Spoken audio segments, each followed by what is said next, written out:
On this week of the Serious List podcast, we're talking about the sequel trilogy and getting into quite the week of news. My name is Andrew Stoke, and I'm one piece of the Serious List podcast. And I'm Mr. 1031 himself, Jay, and I'm the other half. All right, so right off, I think we're going to go into you and your, journey back through the MCU. Ah, yes. I had the honor of watching the greatest Thor movie to ever exist, Thor 2: The Dark World. And, I don't have to keep pretending like this is the greatest Thor movie, right? No, you can you can definitely go off of that one because I'm pretty sure everyone knows that that's like one of the worst Marvel movies ever. It definitely. I mean, okay, actually, rewatching it, I found, I don't want to say a lot that I liked, but I definitely appreciated it a lot more. Yeah. I like the Dark Elves. I think they look kind of cool. Like, they don't have much character to them, but they look cool. Their masks I like. Yeah. Well, I mean, I'm a mask fanatic, so. Yeah. But there were definitely some good spots. It wasn't as bad as I remembered it. Tom Hiddleston's Loki is still my favorite fucking character going forward. Chris Hemsworth did a great job portraying Thor. I like this much more, I don't want to say grounded, but emotional route for him. Yeah. Well, but because isn't he kind of like, it's been a while since I watched it because I think I only ever watched it once and then never went back to it, but isn't this kind of when he's starting to think that he has to like take over for his father? Yeah, he's definitely matured into a proper leader. Almost, you could argue there's still some flaws, but he's definitely stepped up his game and matured into a man rather than his hot-headed what Tony say, little boy playing in his mom's fucking drapes. Yeah.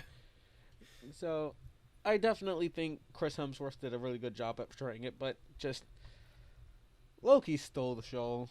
Oh, yeah. He tends to. Me and Aaron laughed because genuinely my favorite scene throughout the entire movie comes when Loki is helping Thor and Jane Foster escape Asgard. Mm-hmm. They're taking one of those weird, like, speeders that look like the Norse Viking ships. Yeah. Actually, that's a pretty cool design, too. Whoever their art design was, I think did pretty decent for that movie, but everything else sucks. Fair enough. But they have to escape through, like, this very narrow opening in some rocks. And Thor's like, oh, you can't do it. No, are you crazy? And Loki's just like, we'll find out.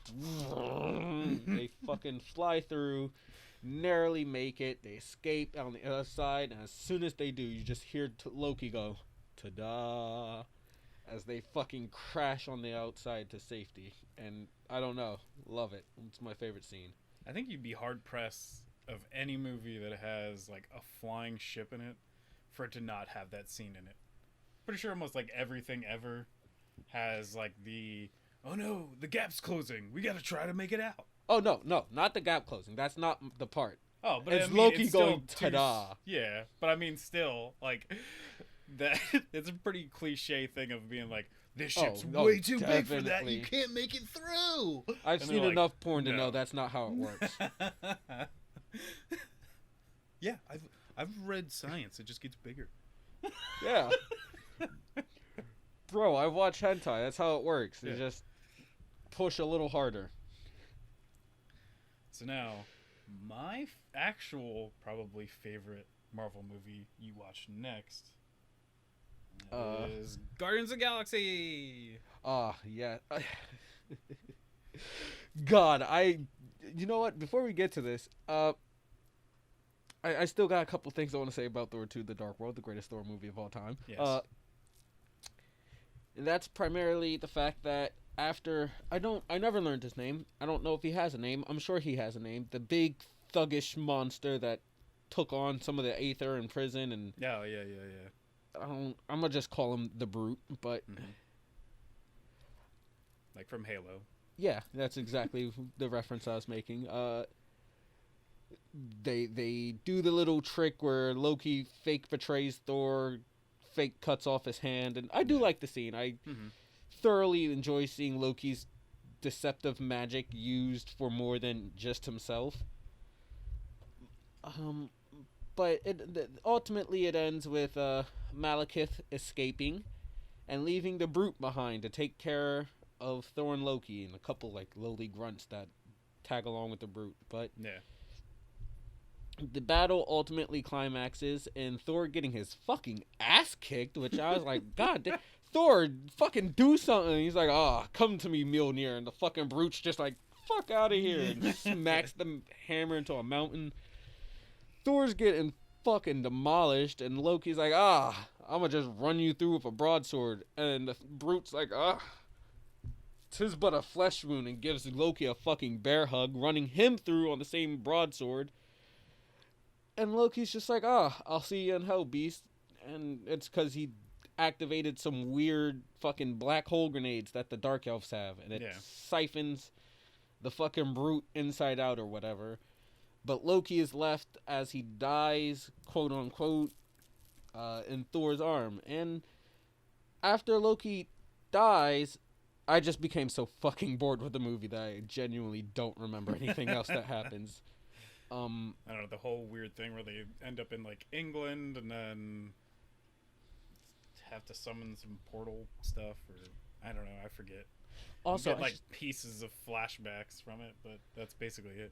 I don't like Jane either. Yeah, well, for some reason, like I feel like she just is really phoning it in those movies. Like I hope for Love and Thunder, she really gives it a huge effort because she's gonna be Thor now. So.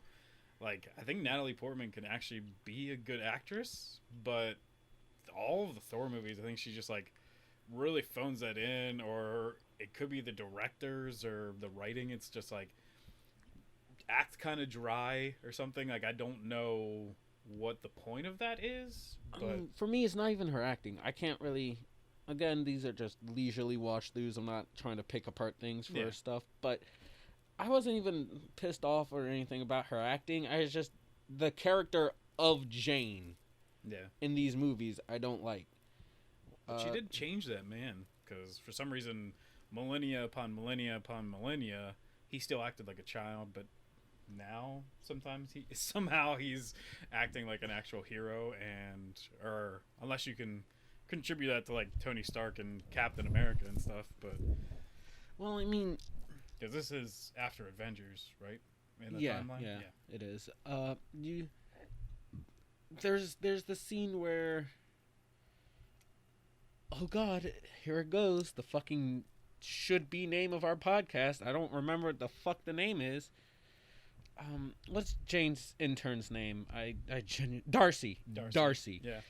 Darcy drags Jane and a new intern named Ian to some weird, like, semi-abandoned place where a bunch of kids have discovered things don't work like they should within our, laws of reality or gravity or whatever Newton wrote down. Yeah, and that's where you just find a Power Stone out of nowhere. Well, not just that. Like, Jane gets teleported into... She gets teleported to... Actually, I don't even remember if the fucking reality stone... We've actually remembered some people's names, so... not too worried about this podcast so far. If you can't remember realm of Norse mythology, then, hey. I remember the realms. I just don't remember which ones the Dark Elves inhabit. Yeah. But, she gets teleported to the reality stone. The reality stone goes into her... Niflheim or something like that? Is it? I don't fucking remember, man. I'm reading a book on Norse mythology, and I still can't remember it. By reading a book, I mean I'm in, like, the first chapter still. Oh. Well, usually when I say I'm reading a book, I'm actually listening to an audiobook, so that's how I cheat. I mean, I could cheat. I don't know. I haven't. But, She comes back and Darcy's like, bro, you've been missing for 5 hours and it's raining for some reason. And off in the distance, Thor's just standing over there like a stalker watching us. and they run up to Thor, who thankfully has fucking eyebrows again. Yeah. And Jane's immediate reaction for comedic purposes is to slap Thor. She's like, I thought you were coming back. He's like, I was, but, you know, I'm a god, and I have to do all my godly duties of restoring peace.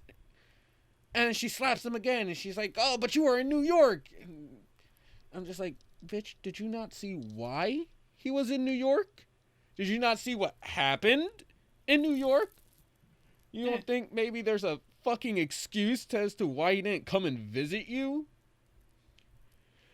But no, he could have taken extra time. She's a cunt. I do like it when she meets Loki for the first time, she slaps him and she's like, "That's for New York." That was a scene that made sense, that worked. It's just the times beforehand were stupid and don't work.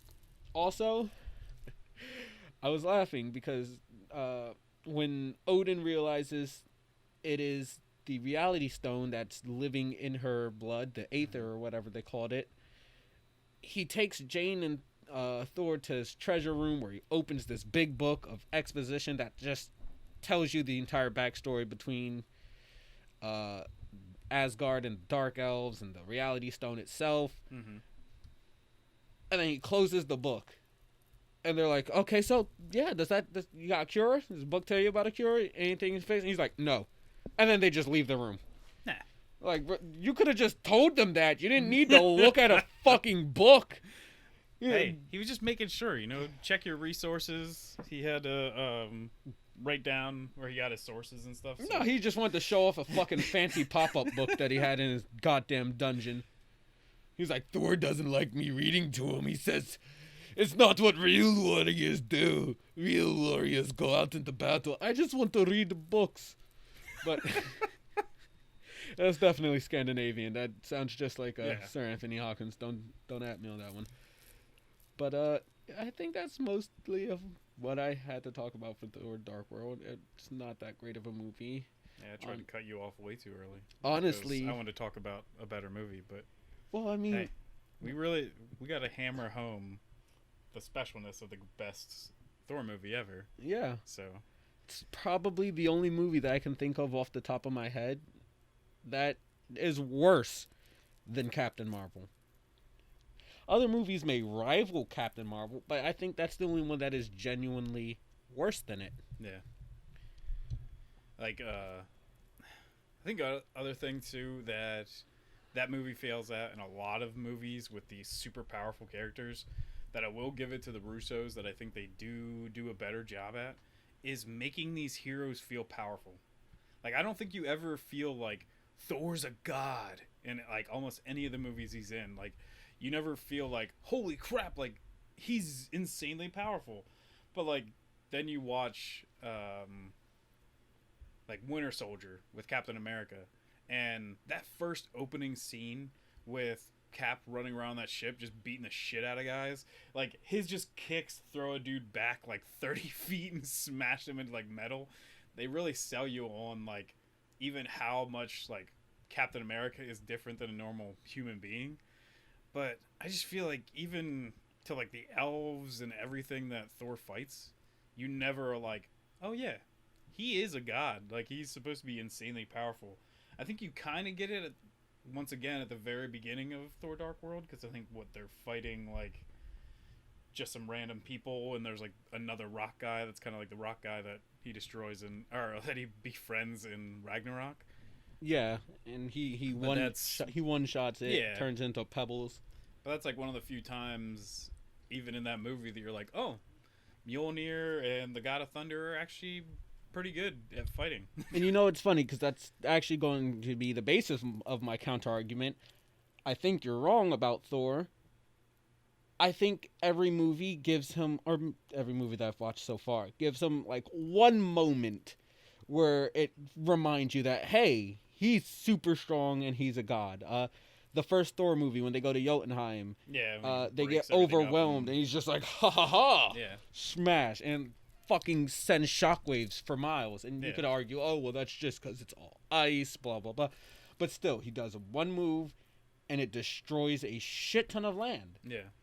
he easily takes out this giant fucking monster thing that everyone else was clearly afraid of, and he does it with ease in one strike. Yeah. Really reminds you that he is strong and a god. Even at the end of the movie, you could argue when he makes a fucking tornado that doesn't damage anything but the destroyer, who happens to be at the eye of the tornado, which is supposed to be the most peaceful spot in... Oh, wait.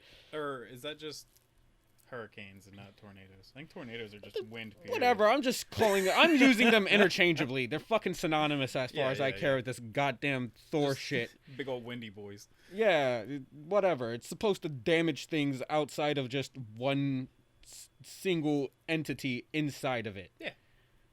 But overall, the spectacle really was godly. Yeah.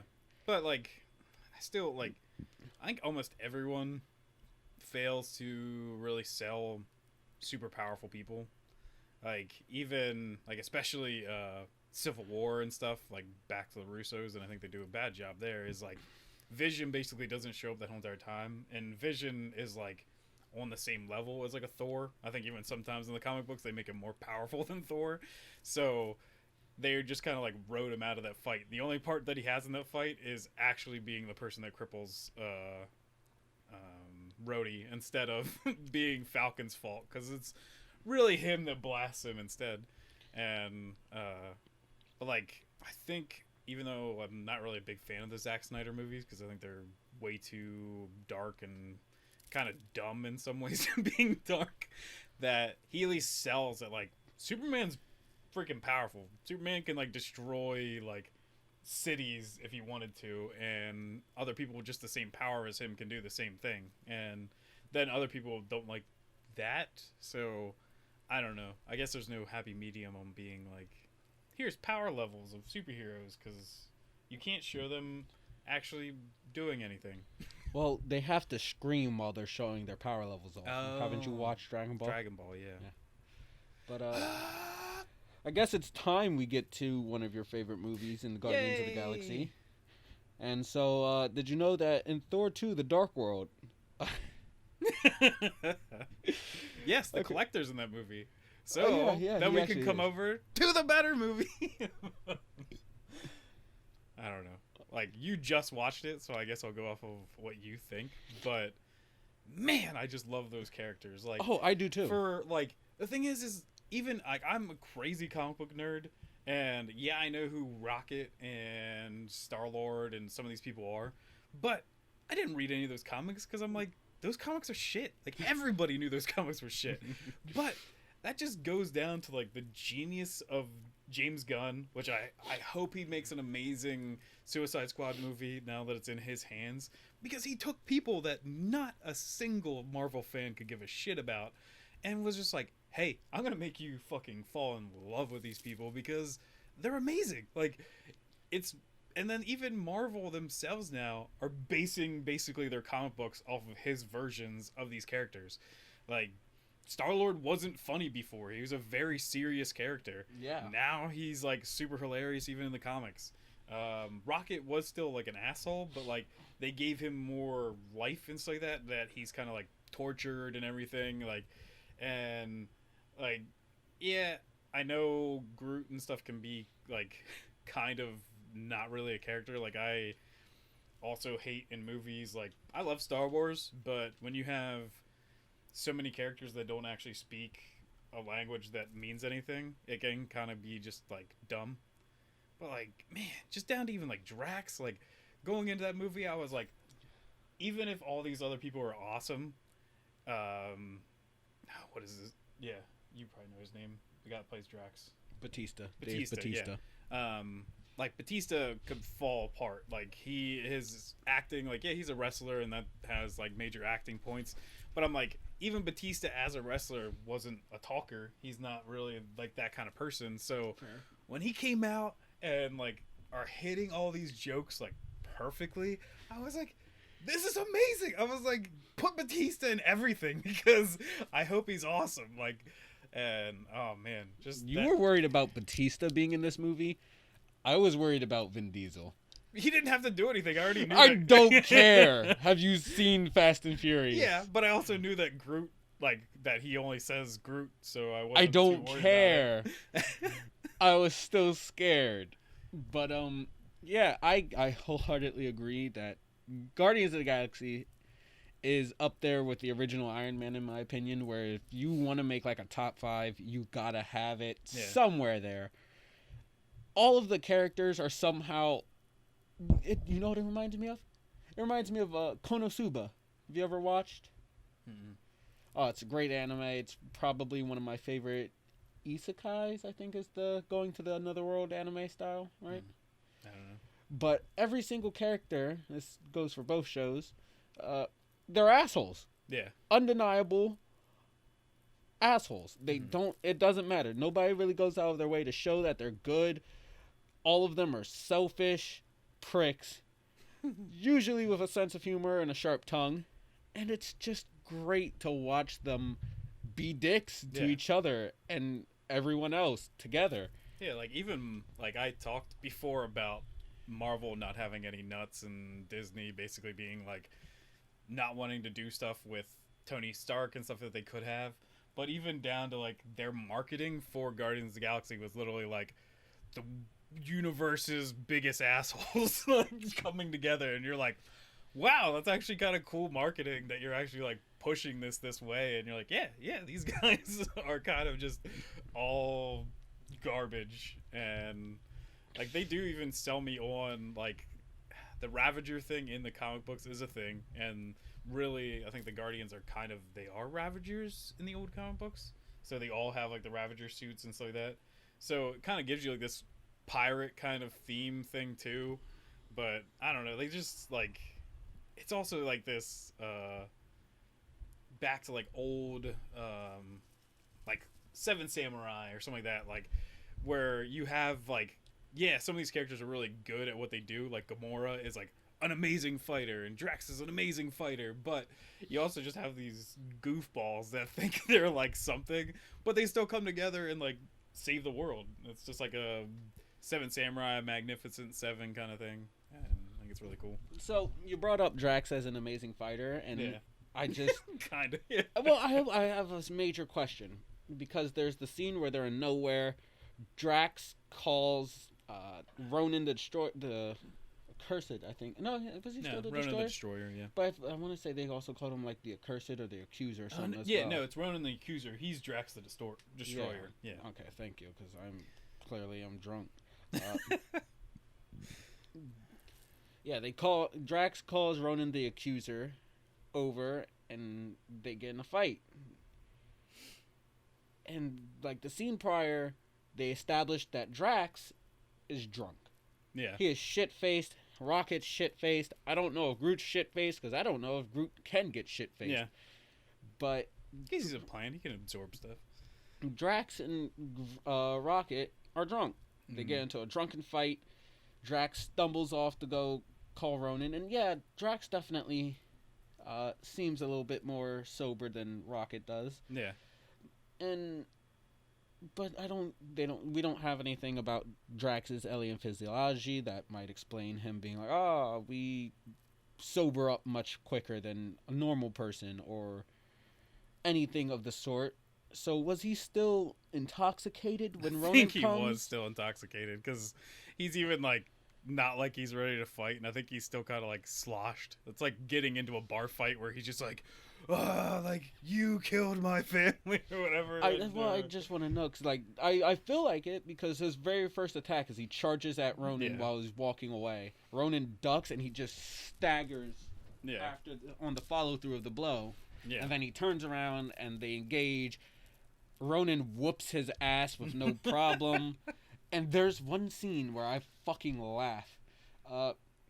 Ronan has Drax, I think originally by the shoulder. Mm-hmm.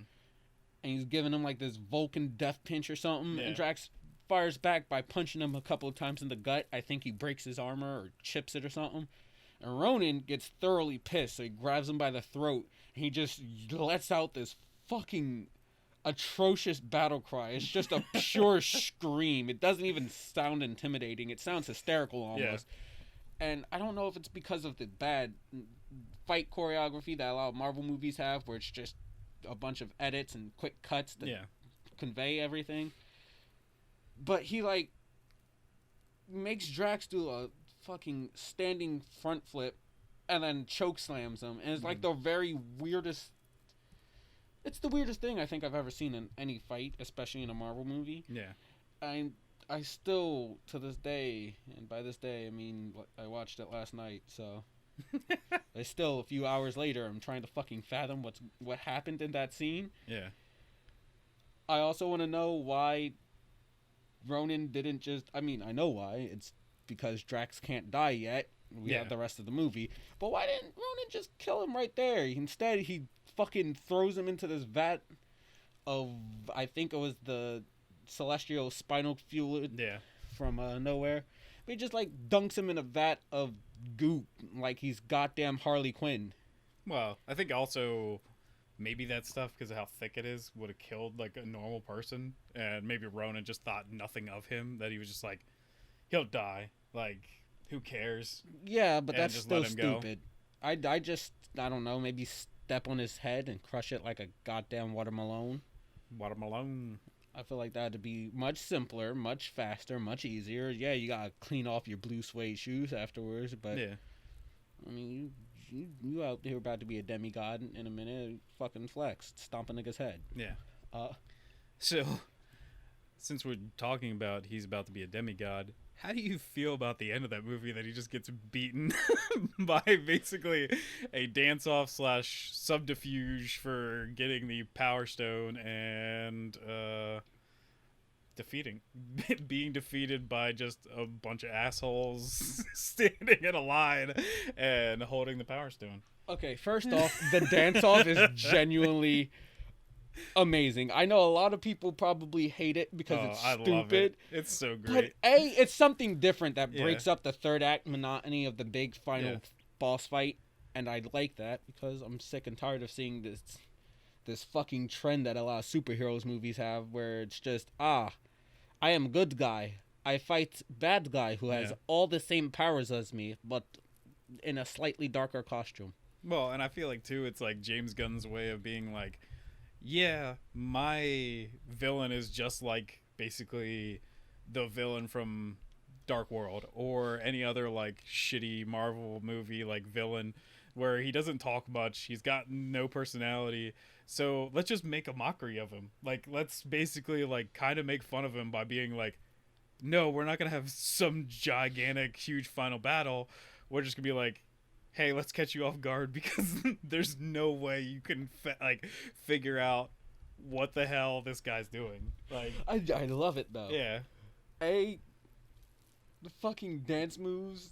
Yeah. Top tier. Me and my one coworker, Andy, not you. He's not. Yeah. He's nowhere near as cool. I hope you get them to watch this. I'm gonna tell him to watch it just for this scene. Fuck you, Andy. Love you.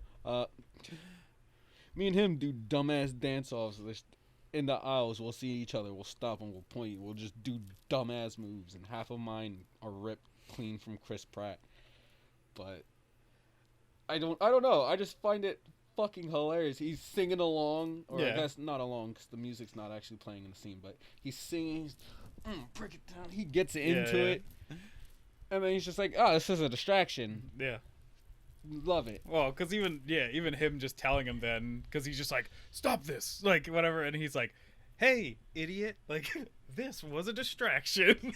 And I just love, like, that, like, it knows when to take itself seriously and when to, like, just make perfect jokes, like, even down to, like, just, like, I just can't get over how some of those scenes are, like, done so well, with even just, like, making, certain people like Raccoon be smart, making like him figuring out certain things, and then like giving like this plant creature Groot like a good personality just from a few lines and stuff like that, or make it seem like he is like saying things like that well.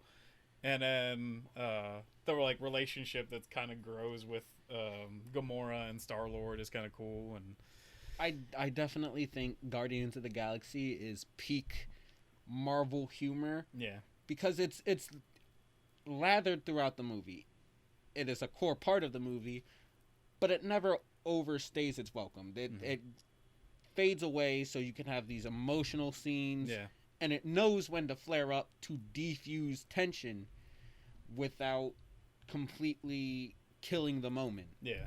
Well, and I think this definitely too broke down the door for more of that. Like, there was no way that like Taika Waititi would have made Thor Ragnarok, or they would even given him that job to even change those characters that way without Guardians and Guardians 2 already. And then like I think a lot of the other characters too got funnier. They got like a better sense of humor. Like, yeah, they're still very like, I think almost like edgelord kind of stuff, like with Hawkeye in like Endgame and stuff, when he's just like, I've been just killing people because I'm sad.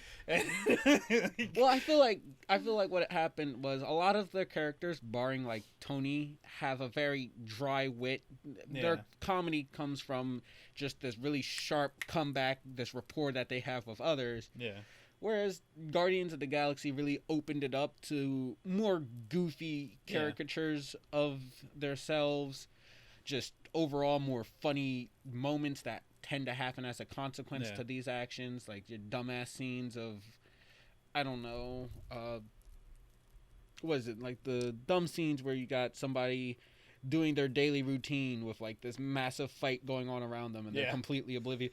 Dumb shit like that kind of happens more after these movies. But you know what, we keep talking about how great it is. I feel like we should go into some of their characters. So who's your favorite Guardian of the Galaxy? That's hard.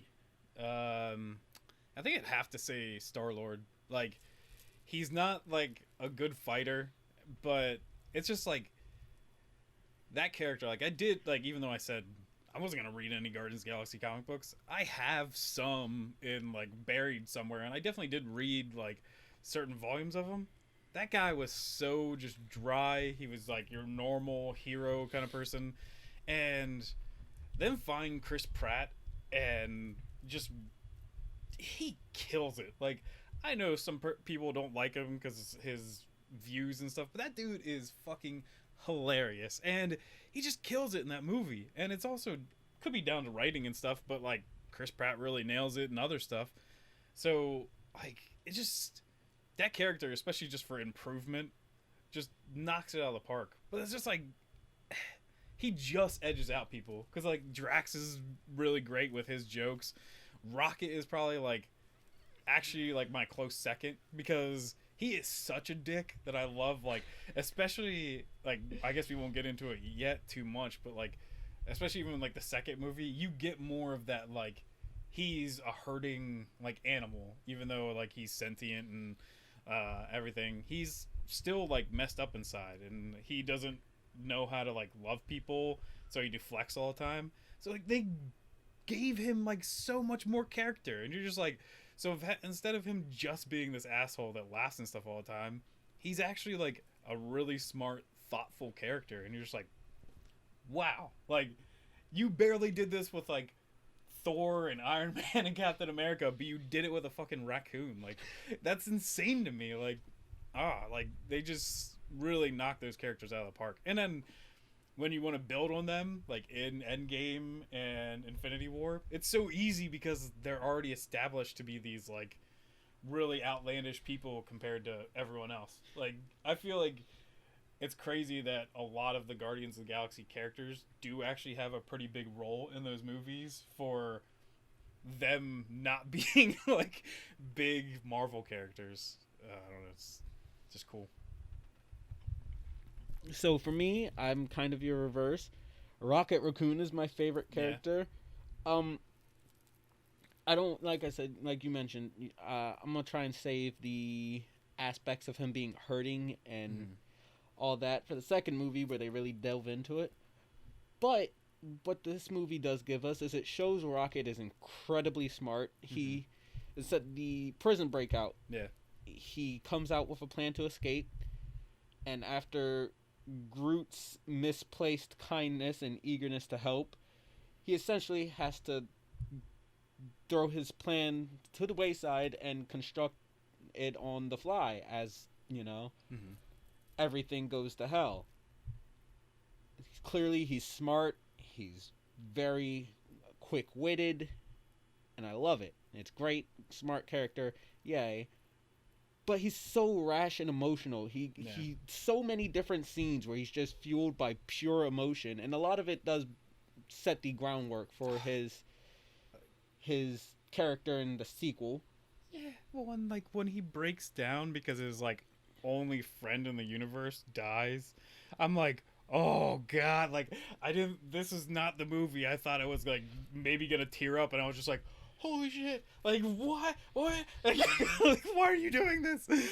Like, well, even before that, I was feeling really bad during the nowhere fight scuffle between him and Drax. Yeah. Where he was very, very upset because Drax called him a vermin. And yes, he was drunk, but that just makes it even better. Because, like, now he's unable to put that wall up. And you can see all his vulnerabilities and his true feelings. And he has a small breakdown. I was just like, aw. Yeah. Well, because it's feel also, bad like, for the little trash I think they panda. do really push, too, like, they still show, like, when they're changing into, like, their prison outfits, like, that he was worked on and stuff. And then even those kind of things is, like, pushes that he's the only one of his kind in the whole universe. Like, it's just because of people doing experiments and stuff on him that he is the way he is. So there's nobody else that's Rocket Raccoon. So he's just alone, and it just kind of sucks. So when people pick on like what kind of species or whatever he is, there's no one ever going to be like on his side. So it just sucks. But he's also so very emotional. Towards the end, when the Black Aster, which is the coolest fucking name for a ship I've heard in a very long time, the team breaks in. They are fighting Ronan. Ronan's about to murder Drax, this time for realsies. And Rocket, enraged that Sal and a bunch of these Nova Corps douches have just died, rams his ship into the cockpit, and essentially, I mean, he does more harm than good because he takes out the team, he takes out Ronan momentarily, and it's the scene that sets up for Groot's sacrifice where he has to guard both of them. And I feel like if Sal hadn't died and this wasn't his emotional response to that, because he felt guilty about it, he would have thought of something much more elaborate and maybe not set them up for this situation, because that wasn't the only option that he had. But the fact that he was fueled purely by emotion, same with when they go to save Peter and Gamora from the Ravagers. Yeah. He gets emotional because he's very upset because, you know, he doesn't, part of him, he's trying to deflect that he doesn't want to. Yeah. But Groot and Drax and these people that he considers friends, so he goes along with it purely out of more so emotion than thought, and that's why his plan is pretty shitty. Yeah. I love it. I think Star-Lord would be my second favorite. He's definitely the heart and soul of the team, I guess we'll say. Yeah. He's the one character that bounces perfectly off of every single character aboard the team, with him and Drax not being on the same page because Drax doesn't understand metaphors. Well, not even just metaphors. He doesn't understand sarcasm, and that's all Star-Lord does is just be sarcastic the whole entire time. Yeah, just their connection I genuinely love. His romance with Gamora is set up in one of the few proper ways to set up a romance that I think the MCU has ever done. Yeah. And I love it. Him and Rocket just being assholes to one another nonstop. Great. Him hardly remembering Groot's ever around. Yeah. Until Groot's just like, oh. He's like, oh, no, you're cool, big guy. Yeah. It's great. He's definitely the second most layered character on the cast, right behind Rocket. Yeah. And it's just so much fun watching. Also, Chris Pratt just has fun with it. I love the fucking scene where he's presenting the orb, which is actually just an Infinity Stone, and he immediately drops it. Yeah. First thing he springs back up with it in hand, like, look, we're still alive. Yeah. Love it. He's just the dumbest goofball there fucking is, and Drax is my third favorite. Batista did an absolutely amazing job as this moron. Yeah. Well, and the thing is, like, I don't want to undersell Zoe Saldana. Like, I think she's amazing as Gamora, but Gamora has to be a drier character. She has to be this, like, war-torn, like, warrior. Yeah, I guess that makes sense.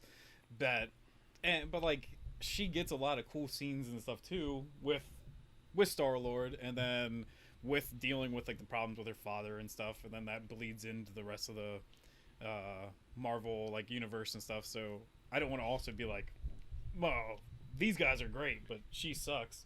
Like, I can't really say too much about Groot because basically I can. he says one word, and I feel like he does, like, technically he does a good job because I can still feel the emotion and some stuff, like, so it works. But yeah, I just don't want to also be like, hey, only these guys are good, everyone else sucks. Well, I love the scene before they enter the throne room, and Drax is just like saying, "Oh, you guys are my friends." He's like, "Peter Quill, you are a brave, honorable man.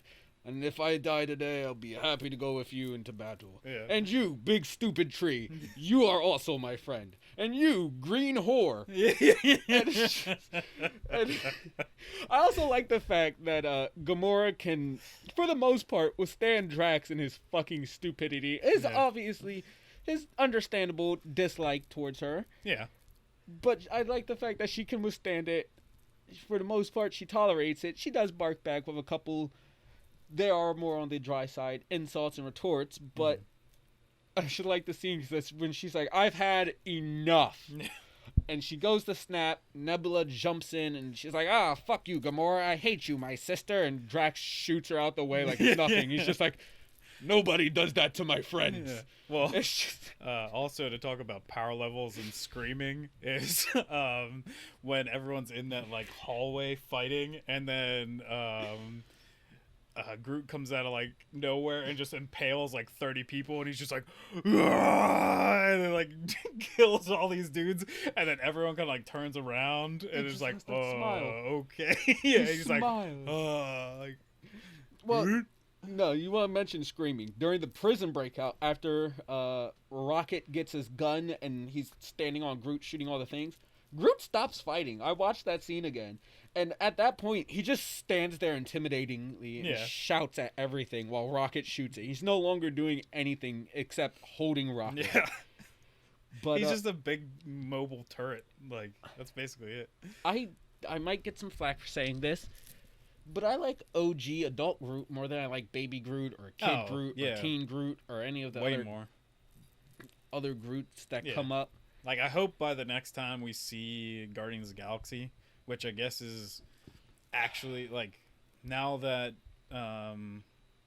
James Gunn is back on it, because I don't know if you heard about all that, is he was going to get kicked off because he said a few jokes on Twitter and people canceled him. So yeah, jokes from, like, early 2000s. Yeah, so now he is back, and apparently from what he said, it's no longer, like, basically all of his was, like, way back in this timeline, even though they came out way later. That this one's actually going to be after like Endgame and stuff, so hopefully maybe we'll get more of like an older Groot now. It'd be a lot better. I mean, you could also just be like, well, Groot's species ages differently, and they, maybe this is only 13. If he grows like a tree, he'll be that age for like 100 more years. No, they can just be like, "Oh, it's 13 days after Endgame. Well, look, he's a full-fledged adult now. He's entered his species rite of passage. He's grown up, and he's more like original Groot instead of..." Get him some of that miracle grow, and we'll get him up there. All right. And then also I do want to bring up, because this actually does pertain to us way before we did the podcasts and stuff, is Rocket also has one of the best, like, gimmicks to one of his jokes, and that is that he loves stealing people's prosthetics. And you asked me, I think, like, what I'm excited for Infinity War, because like everyone's gonna be together and everything, and I was like, well, I saw like an image with Winter Soldier and Rocket Raccoon. So I was like, I hope he asks him for his arm. And then I remember when it happens in the movie, you turned over to me and you're like, yay, it happened. I was like, yeah, that's sick. Like, it's just cool that he's just like, hey, how much for the arm? And he's like, it's not for sale. You know, now that you brought that up, I just kind of remember at the end of the movie, he's just like, what if I want something, but it belongs to somebody else? And he's like, that's stealing, you go arrest. He's like, but what if I want it more? Yeah. Now that just kind of comes to my mind with those two. Yeah. I don't have a favorite scene in Guardians of the Galaxy because I love so much of it. Yeah. Like, I think it's probably the plan for me. It's when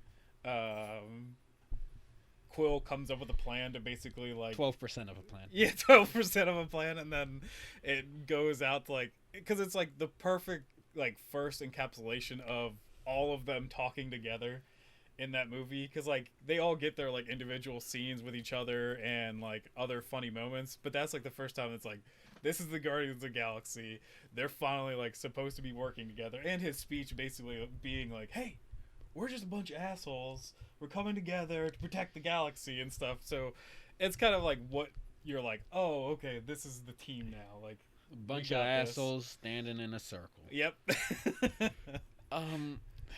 Part of me really just likes during the final fight when the Nova Corp comes out to help. Yeah. It's such a really small line, but it brought me so much joy. He's just Star-Lord, excited like a fucking puppy, going, they got my dick message. I fucking lost my shit. I choked watching it because I was drinking something at the moment. I almost died. I kind of feel bad for the Nova Corps. Like, they're much cooler in the comic books, but I do get that, like, from James Gunn's humor, he couldn't do anything with the Nova Corps. They're basically space cops, so his thing was just basically like, let's make fun of the space cops. It's basically, they're the Green Lanterns of Marvel. And so I'm like, yeah, they're cool, they've got these helmets that make them super powerful in the comics and stuff, but I'm like, I'm okay with it. Like, I would love to see like even the young Nova and stuff in the movies. I think he's a cool character with like his dad and stuff, but I never cared about him. But it's just hilarious that they're just like, yep, these guys are just kind of like losers. And like, even though like, even that, like, these guys are technically like just throwaway, they still make you feel about them. Like, yeah, and they do like, a damn good job with it. Like, that's why like, I think seriously, yeah, it might not have maybe the best fighting and stuff in it, like for these being all like action movies. That is probably definitively my favorite Marvel movie. My only thing, and this isn't really just Guardians of the Galaxy, it's really any space movie or a movie with alien species and whatnot. Their knowledge of Earth and earthly things always makes me question stuff. Like, Star-Lord refers to Rocket Raccoon as a raccoon, and Rocket's response is, the fuck's a raccoon? Yeah. Gamora calls him a rodent, which, I mean, that's specifically something we have here on Earth. Yeah. I mean, you could argue vermin's understandable because vermin doesn't have to be a rodent, but maybe, I don't know. Maybe it's because, like, English already is kind of somehow the universal standard. That's like even in Star Wars, common, I think is what it's called. Like, there's another word for it too. And basically just because we speak English, that's what common is. Yeah. But somehow in Guardians of the Galaxy that it goes past everything. That as well, because during the escape, everybody goes to the ship. Peter goes back to get his cassette deck, Walkman, or whatever it is. I'm too young to know what the fuck that is. He goes, he grabs it, and he comes back on the ship, and Drax is like, you're a spirited warrior, brave and honorable. What is it that you had to get? And he shows him the Walkman, and Drax is just like, you're a fucking imbecile. Yeah. So Drax has to know what it is, if that's the case. Drax also saw him lose it, didn't he? No, Drax wasn't there. It was just Drax was already in prison. It was just the people, Gamora, Rocket, and Star-Lord you're right, during the lineup that saw it. And even then, there's the entire scene that really starts bonding. Because I thought almost all of them were in that lineup. No, no, because including- Drax was back in prison at the moment. Yeah, I don't know. That's And weird. the scene that builds up Quill and Gamora's relationship starts over her asking what that is, and he explains it. So even though she was there and she would have saw the guard playing with it, Yeah. she doesn't know what it is. Clearly, they don't know what this Earth technology is, or Yeah. they might. It's kind of confusing. I might be nitpicking. All right, you win this battle. I can't defend that. But yeah, that's like, do you know who Drax is, like, in the comics? Yeah. He's supposed to be like a guy that died, and then like his spirit is what's in space or whatever. He's and also then- green. It's very, very weird. All right, so on to the thing that I actually did this week, which I was still playing when you got here. Is Hades. You've probably heard plenty of people talk about this game. I'm kind of late to the show. I did haven't. actually. I did buy it way back. I think when it was like announced during the Game Awards before it actually like went full to production. So I did play it quite a bit then. But then when it went to full release, I didn't actually play it right away. So now I'm getting back into it. This game is great. Like all the voice acting in it is brilliant. I'm not huge on Greek mythology, so I don't know all the stuff, but I think the interactions with all the different characters is amazing. I really like the story so far, and the combat is just smooth. It's easy to get in and out. I love like all the boons and stuff like that. Like I don't think there's a bad way to go. Like clearly they always give you alternate paths to pick up maybe different powers, but almost every single power I've used so far I've liked. So I don't really have like a single favorite to one of the gods in what they give me, but just each interaction and stuff. And then like I don't know, even now I like right before we jumped on I gave Hades one of the like alcohol things or whatever for like a gift. And just like how kind of defeated Zagreus and stuff was, it's just cool. Like it's a nice thing to be like, oh yeah, like he, even though he knows his father's like imprisoning him basically in Hades, he wants to get out, and but like he still cares about his dad because it's still his dad. So I just really love this game so far, and I can't wait to get through more. I still haven't gotten to the end. I've beaten 4 bosses, I think. So, yeah.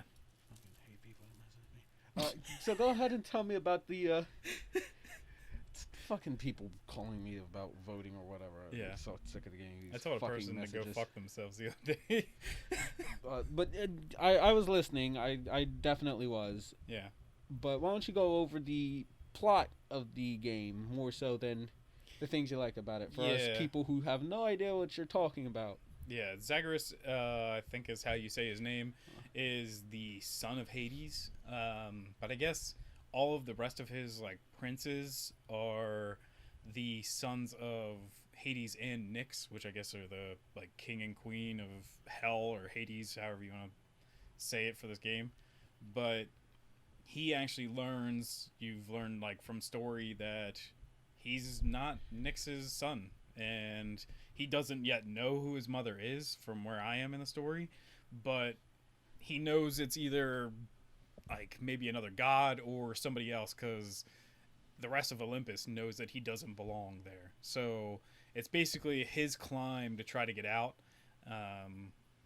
and just the different people that have died and stuff along the way that are trying to help you out. Like Achilles is there, that kind of like, it's kind of a cool like that it's like another like hero of Greece and stuff like that, that it because of his death he's just there now and helps out Zag, and the like that's a pro fucking Shad name right there.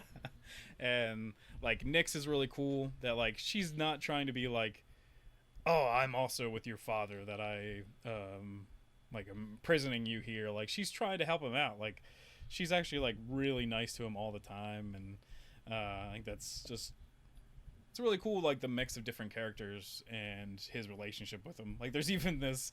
He's basically just a training dummy. It's like Skelos or something like that, and he's just like a skeleton and he can't die, and he just like tells you stupid crap like all the time, and basically he told me to watch out for like hussies in the last time I talked to him. So he's just giving you good old advice. It's the kind of game you would play because it's like a hack and slash, like asymmetric game. I don't know if you play those kind of things or not. Those were words. Yeah, I know what a hack and slash means. Yeah, but I mean, like, it's like a top down, like, looks down at your character, kind of like at like a 3/4 view. I thought you was about to start singing some T.I. right there. No, that was during the Monster Hunter. Oh, my bad. Yeah. I don't think I actually played any of them before. I'd definitely be willing to try. Yeah, and you also didn't seem like too fond of me telling you about roguelikes and that you lose all your shit and you have to retry. That doesn't sound fun in the fucking slightest. Yeah. But... Have you seen me play video games? I'm prone to dying. I go out of my way to fucking die half the time. Yeah. Well, which for some reason I love punishment. I guess I'm a sadist. Masochist. Masochist. Yeah, one of those words. Because I love Dark Souls. I love Bloodborne. Even anything else that's kind of like a Soulsborne game that I just like. The first game I'm going to play on PS5 is definitely going to be Demon Souls. So I guess I just love getting the shit kicked out of myself. It's what fun. about Sekiro? That's how it's pronounced, right? Sekiro? Yeah, it's made by From Software as well, so it's kind of in the Soulsborne. I don't know. I feel like that's a good enough game that you should give it its own little spot there. Well, I think because it's still made from From Software, they just kind of include it in the Soulsborne thing. I haven't heard anybody consider it with Soulsborne. Like, if anything, it's most people are like, oh, Soulsborne and Sekiro. So that's why. But it's definitely the whole die and repeat and lose whatever it is at that point, so you can go pick it back up again. But it just definitely has a little bit more action-y combat to it with Sekiro. Okay. And then, now, we're on to the news. So, basically, 2 podcasts ago? I think we talked about Spider-Man and the hopes that the rumors were true.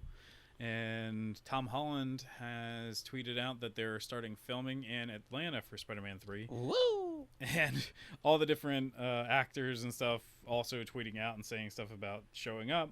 And then TMZ, which they suck, but sometimes they can get cool information, was they showed Tom Holland and Andrew Garfield hanging out down in Atlanta. So I can't absolutely say that yes, this is happening, but come on, with all these rumors so far, it seems like this is definitely the most likely outcome, is that we're getting a sweet ass Spider-Man Spider-Verse thing going on. So plot twist: Andrew Garfield is hot young Uncle Ben to go with hot young Aunt May. Well, we haven't even seen Aunt May yet. All right, Uncle Ben, really? Have we? Yeah, maybe that's picture? What I'm saying. No, we haven't seen a picture. No, that's Photoshop. You don't remember it. All right, I was wrong. That was Uncle Jerry. Uncle Jerry. Yeah. Yeah. It was her second husband that Spider-Man also let die. He really had to learn this lesson. But I don't know if I have too much more to say about that. I'm just excited that I can't wait to hear this could be more and more of a possibility. Like, usually around the Super Bowl is, I've noticed from trying to grab trailers, is where a lot of Marvel trailers get dropped. So I hope we either get Spider-Man 3, or I don't know if a Multiverse of Madness has started recording yet or not, but I know that's supposed to be one of the next movies from Doctor Strange. And then still really confused of what they're doing with Black Panther now that I think they did start recording, but with the untimely passing of Chadwick Boseman. yeah, Chadwick Boseman or whatever. Was it Boseman? I never learned. But definitely, like, I don't want to make it that, like, oh man, what are we gonna do now? Like, that guy, he was an amazing man, and God rest his soul. So do whatever you need to do. Just make sure you tribute him in some way. Like, he's a great guy, did some amazing work, and don't make like a mockery or try to just make money off of him. So I hope they just do a really cool thing with that, but I am awaiting to see what they have to do. I hope it's Shuri, his sister, as Black Panther. I think that'd be really cool, but not to get all somber and sad, but I definitely didn't want to be just like jump out there and be like, yeah, Black Panther, what are you gonna do? And I'm like, no, well, Falcon's going to be Black Panther America. There we go. Okay, Black Panther. That's America. It's what MLK would have wanted. Okay. There you go. Now we're back on track with non-sober shit. Yeah. Because this is serious, not serious. This. Yep. Right. Those are words. Was that intended as a joke, or is that just was that just out there? I don't know. Yeah, okay, on to more news. So a lot of publications are basically saying that Oscar Isaac is going to be Moon Knight. I think he's an okay actor. That's the nigga that played Poe, right? Yes. Okay. He played Poe. He also was. Oh shit! I blew our fucking segue load a little too quickly. Fuck, he my bad. Was also the main villain in Guardians of the Galaxy 1, and he was also Apocalypse in the terrible. That was Oscar. Yeah. Oh, bro, why? Woo. Yeah, you just can't really tell it's him, so that's why. Yeah, hey, he's why as well purple. use him again? Because he can actually act. He just can't tell, and he's also Apocalypse in that terrible. He's two X-Men purple movie. guys. Yeah, two purple guys. What the fuck? Just one of them, he looks more like Ivan Ooze. You pick. Okay. Yeah. It's the terrible X-Men movie, if you're wondering. Yeah. Kudos to you, my man. I didn't know you existed outside of Star Wars. But with a character like Moon Knight, and then also with Blade coming. Well, hold on. I feel like we should probably give a rundown for Moon Knight, since he's not as big and popular as Spidey or Bat or another superhero with an animal in their name. Yeah. Well, Moon Knight has abilities of some kind of Egyptian god, I think, in some of it. I think also in part of it he was basically just like a Batman character. His whole lineage is very confusing, but so I don't know which one they're going to go with this. He's even been in like there was a really cool stint of comics where basically you were questioning yourself of being like, is he actually out there doing stuff, or is he just locked up in a straitjacket in an insane asylum, that's what they would cut back to when he was like done doing stuff. So I don't know what way they're going with Moon Knight. He's definitely on the darker end of Marvel characters, which is a part of what I was going to talk about. Is I hope this means maybe Marvel Knights is going to be a thing. Like, we have Blade already coming. We have Moon Knight now.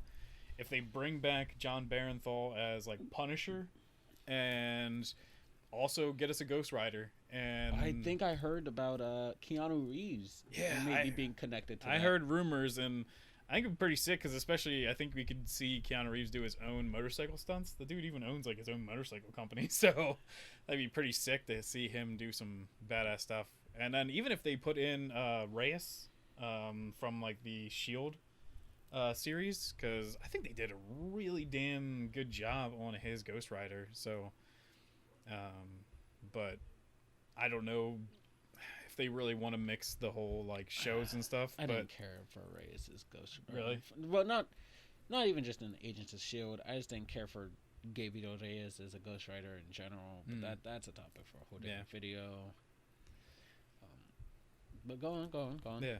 Well, I don't know. I'm just excited that maybe we'll get into the darker side of these comics, and like I guess the talks for Moon Knight is that it's going to be a Disney Plus show and then get its own movie. Okay. So I think that's a cool new way of maybe like testing the waters. Like even Mandalorian, which we're not going to get into this week because he hasn't seen it yet. So I don't want to. I want to wait for all of it to come out and then binge it. But I might make a series with my brother watching it because he's watching it with me, and they like. I want to talk about it so bad because like it is so like there's so many cool things that happen even just in that first episode. But yeah, I don't know if you have anything more to say about Moon Knight, or if you like that character, or if you know more about the character. Because I know plenty about Moon Knight. Moon Knight is Batman, but in white clothes. And clearly mentally deranged, whereas Batman's more on the gray. Yeah. Honestly, that's really all you need to know about Moon Knight. Yeah. But I'm more excited to see this now that I know who Oscar Isaac is. I've known the name. I've heard the name thrown out there plenty, but I'm horrible with actors and real life people. So I didn't know that he was goddamn Ronin. I just watched the movie with him. Yeah. I didn't fucking know it was him. Then again, I also don't read the credits. But that's a good thing too, is like, well, because Marvel basically has kind of said before that they won't like double up a character to be like confusing for like cinematic wise. But if you clearly just watch the movie and then you're like, oh, I can't even tell that that's who that guy is, that's why you can use him again. Well, I'm also what you refer to as an idiot. Oh, yeah. Makes sense. Makes perfect sense. You really love that self-deprecating humor. I guess we both do, because I was talking about my penis being so small. You were talking about yourself being an incel and an idiot. So I forgot about the incel stuff. Oh, Lord. And then into video game news. Cyberpunk got pushed back again. This time only 21 days. Really? That's all it was pushed back? Was 21 days? Only 21 days. I thought these niggas pushed it back to 2077. No. Fucking response they got out of it. Yeah. And I guess that's more the bigger story is like, I can wait. There's so much stuff coming out around when its original release date was. I can wait. But apparently that was basically the end of the world for some of their fans. I saw death threats that were even saying like, I'm gonna burn you and your wife alive to like some of the people, and fucking crazy. Yeah, like don't do that. Like I don't care who the hell you are. Whatever media you consume is not worth death threats. Like I'll never be that kind of person. Like I would like to have maybe someone that has those kind of insane feelings on this podcast. I volunteer as tribute. Yeah.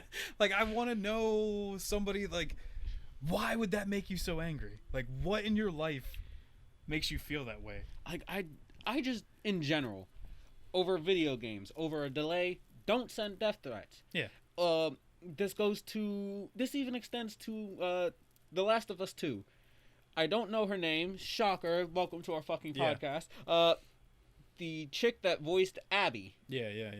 She got death threats. Mm-hmm. Great. Yes, Abby is a shit character in game, but the person who voices her is not responsible for that. She does not deserve death threats, and sending death threats to her, you're the fucking asshole. Yeah. You're the problem in this case. Well, the thing is like, if anything, constructive criticism is always better. Yes. Like, if you can actually create like a coherent sentence or critique of a movie or a video game, or that's where we're fucked then. Yeah.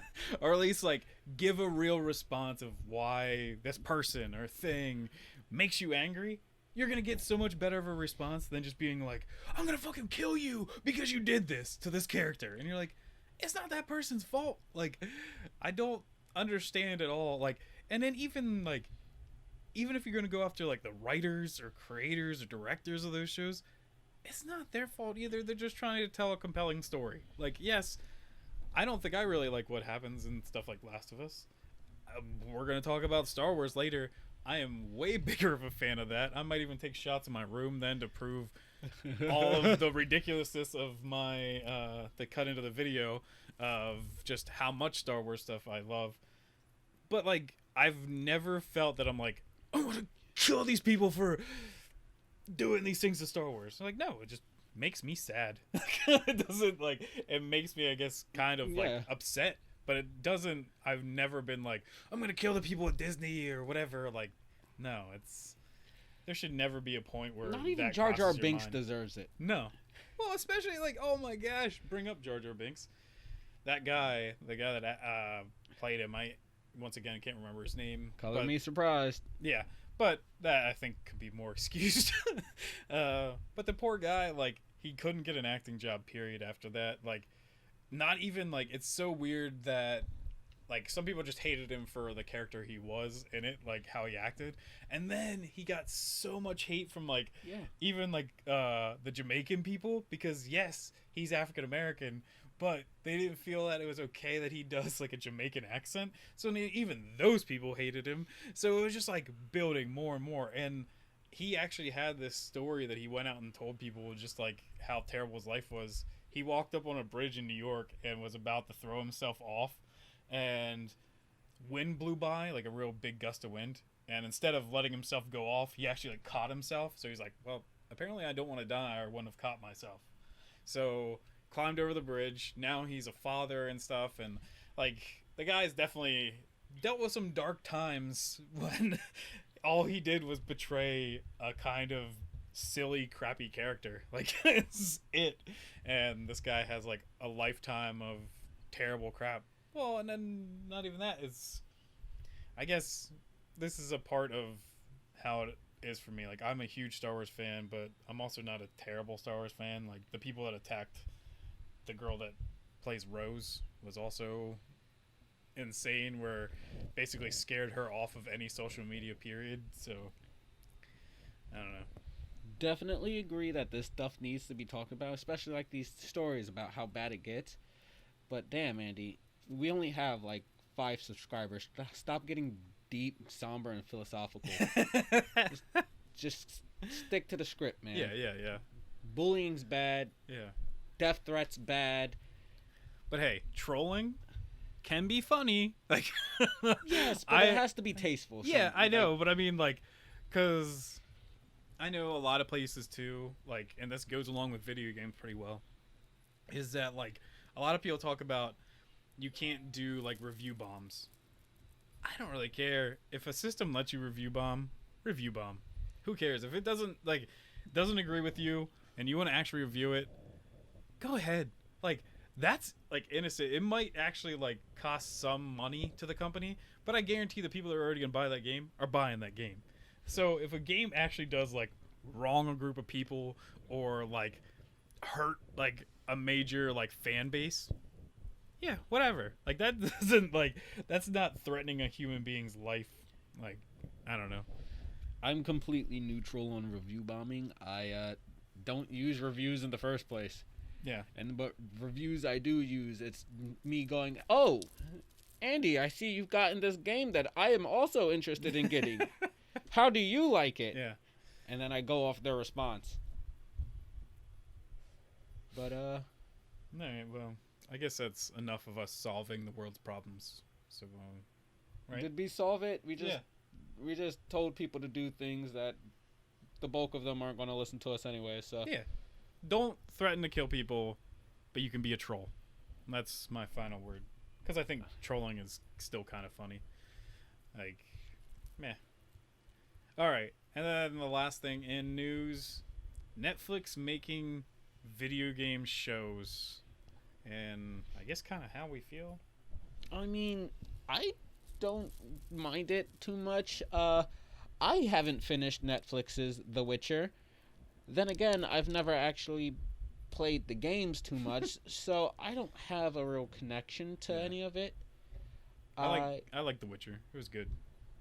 I like Henry Cavill. Henry Cavill. Cavill. That sounds so dry. I'm gonna say Cavill. It sounds cooler. He's British. They're basically the driest people. Cavill sounds cooler.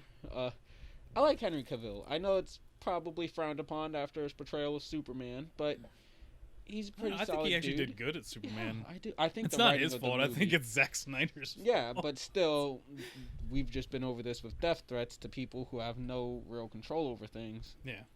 You know how the internet works. Yeah. But I like him. I think he did a great job as The Witcher. Yeah. Geralt. Yeah. Jerry of the River. Yeah, that guy. Mm-hmm. But overall, I really didn't care for the series. I didn't finish it. I like Toss a Coin to Your Witcher. That's my jam. Sitting in the fucking car at 3 a.m. blasting that. But, I mean, I feel like it was a pretty competently made show. I don't play The Witcher, so I can't say that, hey, it's 1 for 1, it matches. I know there's a book, but who ever read the fucking book behind The Witcher anyways? But I can't gauge how well of an adaptation it is. But I thought otherwise it was pretty well made. Oh yeah, get in front. So I have this kind of, I don't know if this is optimistic or not, but my look on the situation is I don't care. If they make good content, which the newest one that they are rumored to be making is Assassin's Creed, if it's good, well, cool. I have something good to watch. I'm going to have fun. I'm going to enjoy it. If it's bad, well, I get something to laugh at. We get something to make a much more fun and scathing review. Yeah. It's a win for me, regardless. I already have Netflix. I'm already paying for Netflix. It's not like I got to buy this fucking show. Well, and it's about putting it in the right hands. So, like, the Castlevania like anime kind of like Netflix adaptation is absolutely incredible. That was because it was put in the hands of people that care, and that's what matters. Now there's a Dragon's Dogma thing on Netflix, and that is dog shit. Like I've heard, I plan on watching it because I hear it's so bad, and I can't wait. But like, I don't even think it's like bad worth like riffing on for it being like funny bad. It's just bad, and that's what sucks. Like, the thing is, because even kind of like Dragon's Dogma is kind of bad. Like, Dragon Dogma is a fun game, but like the NPCs have like really shitty like repeating dialogue and stuff. But it makes it like funny, because you know, like there's like the funny bad, and also just like some of the weird, like they had this whole thing where you could like make your companion that comes with you, and so that just means that there's gonna be like 5 million cat girls out there, and like all there's these gonna be 5 million stuff. more once Elon Musk gets off his ass and does what he promised us. Yeah, he said he's gonna get us cat girl robots, I think. Yeah, so the other thing is live action, which I don't know. Is the Assassin's Creed gonna be live action? I believe so, yes. And that's the scary thing. And I think they're also heading the new Resident Evil reboot, kind of like to be closer to the video games and stuff. And they're also doing a Resident Evil anime kind of thing about the Wesker kids, and who knows. Netflix has one thing they'll knock out of the park, and then the next week it'll just be utter garbage. So it's really hard to figure out which one you're gonna get. See, I'm I don't want to say hopeful, because my standards are set very low for everything on Netflix, truth be told. But yeah, you even said there was a good Netflix horror movie, so I think you already are on a different wavelength than other people. Open House, greatest horror movie on Netflix. Have you ever watched it? No. The only horror movie better than it is Netflix's Death Note. Oh, yeah? Yeah, truth be told. Dear God. 110%. Yeah.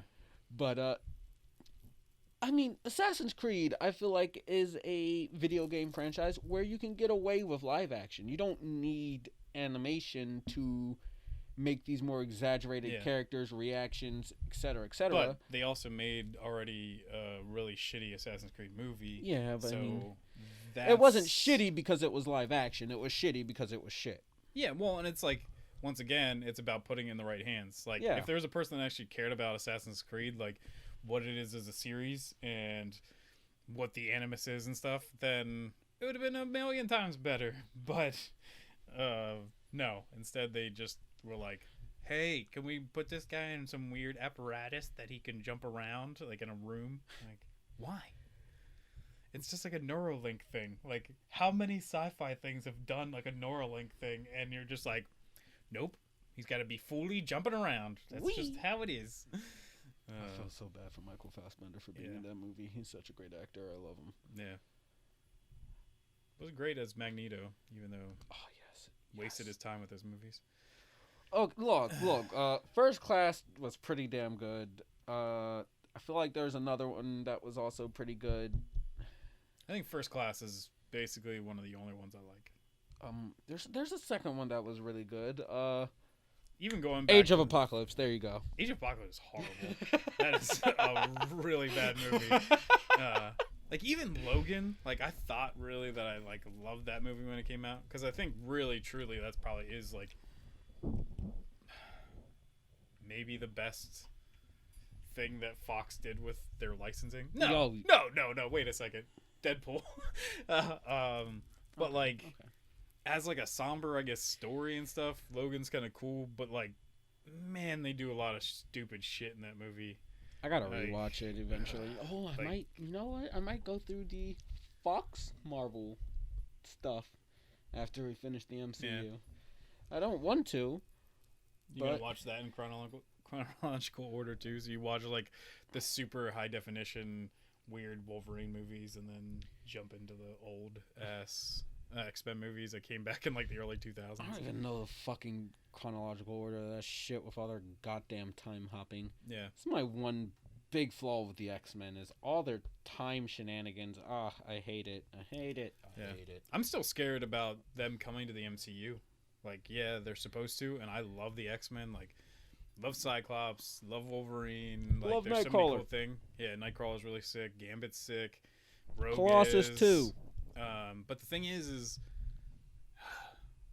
they touch on very serious, dark topics with X-Men, because it's basically meant to be an allegory to racism, and I don't think Marvel has gotten really that serious with like a lot of their characters. So can they pull that off? Like, is X-Men achievable as a good property for the MCU? I feel like it's achievable. It's, again, just finding the right hands for it. Yeah. There's two real problems that you're going to meet, and it's one, they're going to blatantly ignore all of the allegory that the X-Men have set up, and either fuck up the characters in the process or just reduce them to funny Marvel cinematic universe caricatures, which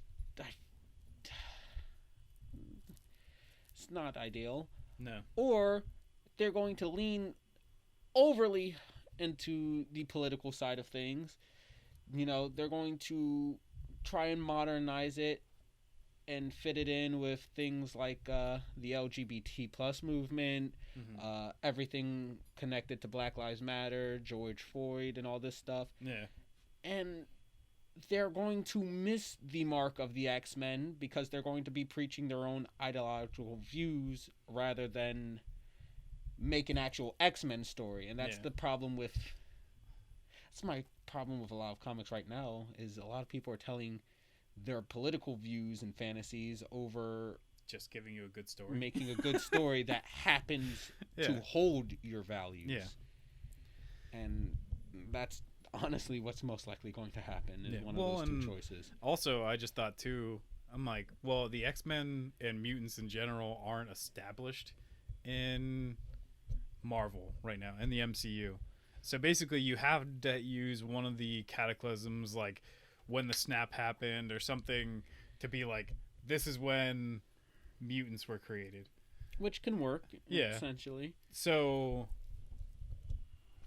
maybe you can't even have that stuff right away. You have to have like a First Class kind of thing where people are just starting to discover their powers and then it becoming an issue, or being like there was kind of stuff hidden in the background, like, because it's weird because you have to have like Magneto and Professor X and even like Wolverine okay, and stuff. Hold on, hear me out there real quick. Then. Much older. Well, maybe Wolverine can be explained as a different anomaly that might just get classified as a mutant, you know, like a mutate or something else along the lines. But hear me out. So Thanos snaps, half the world disappears. If I remember correctly, they do have a line that mentions all the gamma radiation or stuff that happens from Thanos' snap. They are the children of the atom. Boom, snap, a bunch of people go missing, but some who remain might be affected by that radiation and develop mutant abilities. And you could make a whole story about the 5 years, I want to say it was. Yeah, the 5 years of people trying to cope with the blip, I believe they named the situation. Cope with the events of the blip, but while we're going through that firsthand, we get to see that mutants have started popping up, and they kind of got pushed to the wayside once everybody returned, because, you know, that's a lot of emotions right there. Yeah. But now it's them trying to cope in a society. Maybe they were blamed from the offset and kind of hated during the 5 years where half the world were gone, or maybe they were using their powers and were kind of like heroes. Yeah. Actually, that would be a really cool, now that you say that, I think that'd be actually really cool if we got to actually see then what happened in those 5 years, and then it was basically just a bunch of mutants like running around as like vigilantes and stuff, like saving people and stuff. Maybe, and then you could have Magneto's, I mean, some things won't fit, but you could have Magneto and Charles have their story take place then. The events of, let's say, the first X-Men movie take place here. It sets up Magneto. Maybe he's for the people, by the people. And him and Charles work together. They're great. They set up like the prototype X-Men. And something happens. Maybe people come back after Tony saves the day. And some small event happens. And it causes people to start fearing mutants. Or maybe it results in the death of a human and they blame the mutants. Yeah. It would have been really great if they saved Civil War for that. All these people who weren't alive or around while the mutants were flourishing are like freaked out, scared, and after this event they're like, oh, goddamn mutants, I hate mutants. Mutants shouldn't be with the people. And one of them, I don't know, yeets a Molotov, burns Magneto's wife alive, and Magneto's like, ah, fucking humans, fuck mankind, I swear myself to villainy. And that is how he sounds. Fucking the Molotov, a shard of flaming glass flies through Charles' spine and cripples him, and he's just like, oh shit, my legs are gone, but yo, Magneto, chill out. Yeah. We homies, right? You could tell that he was British, and then the other guy, you could definitely tell that he was a Jew from Germany because he sounded like Count Chocula.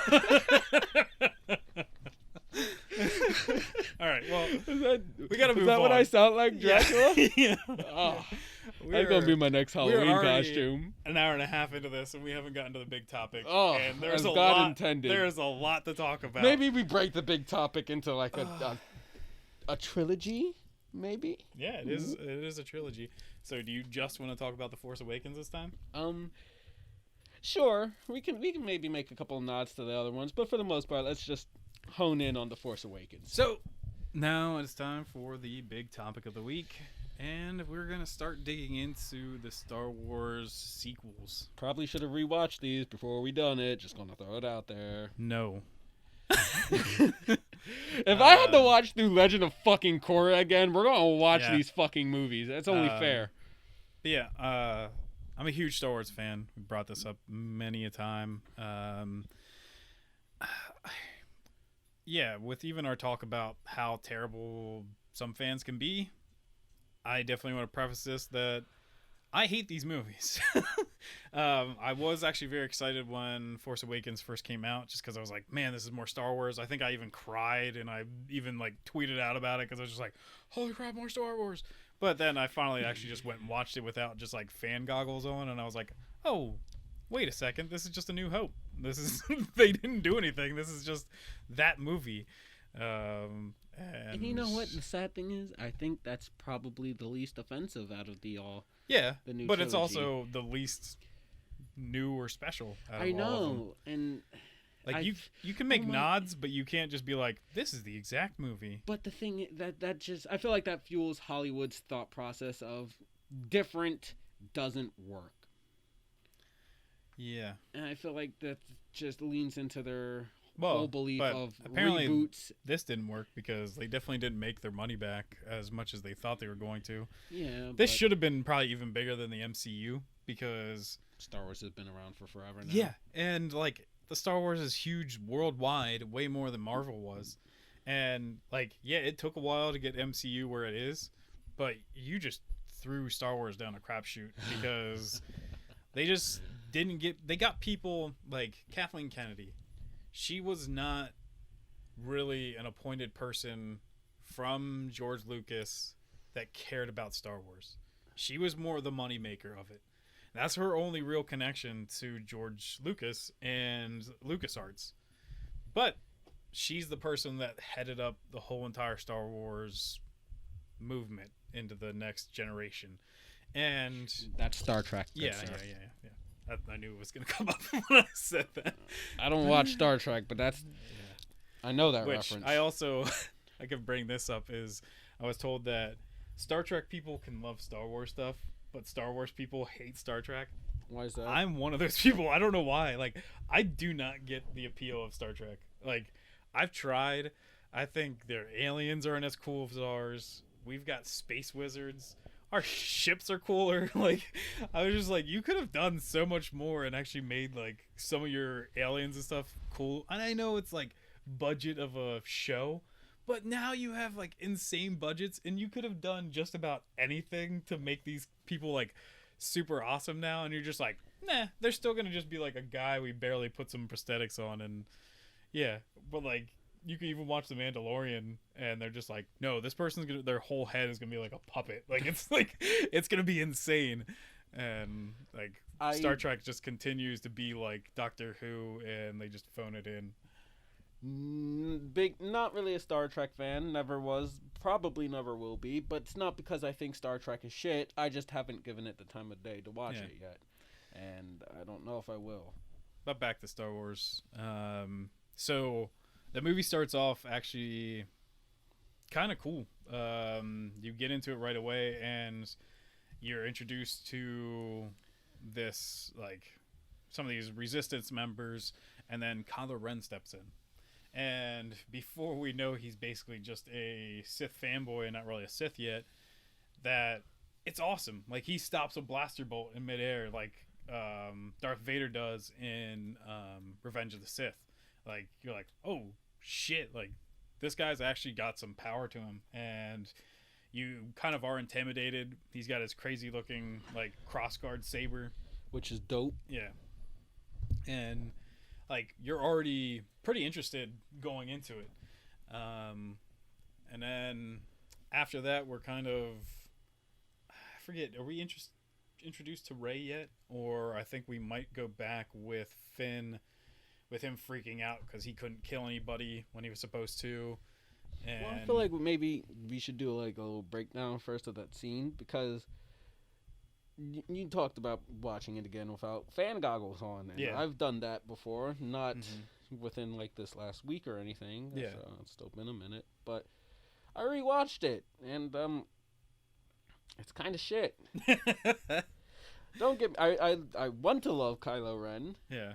His concept and everything is cool, but they dropped the ball with him numerous times. Yeah.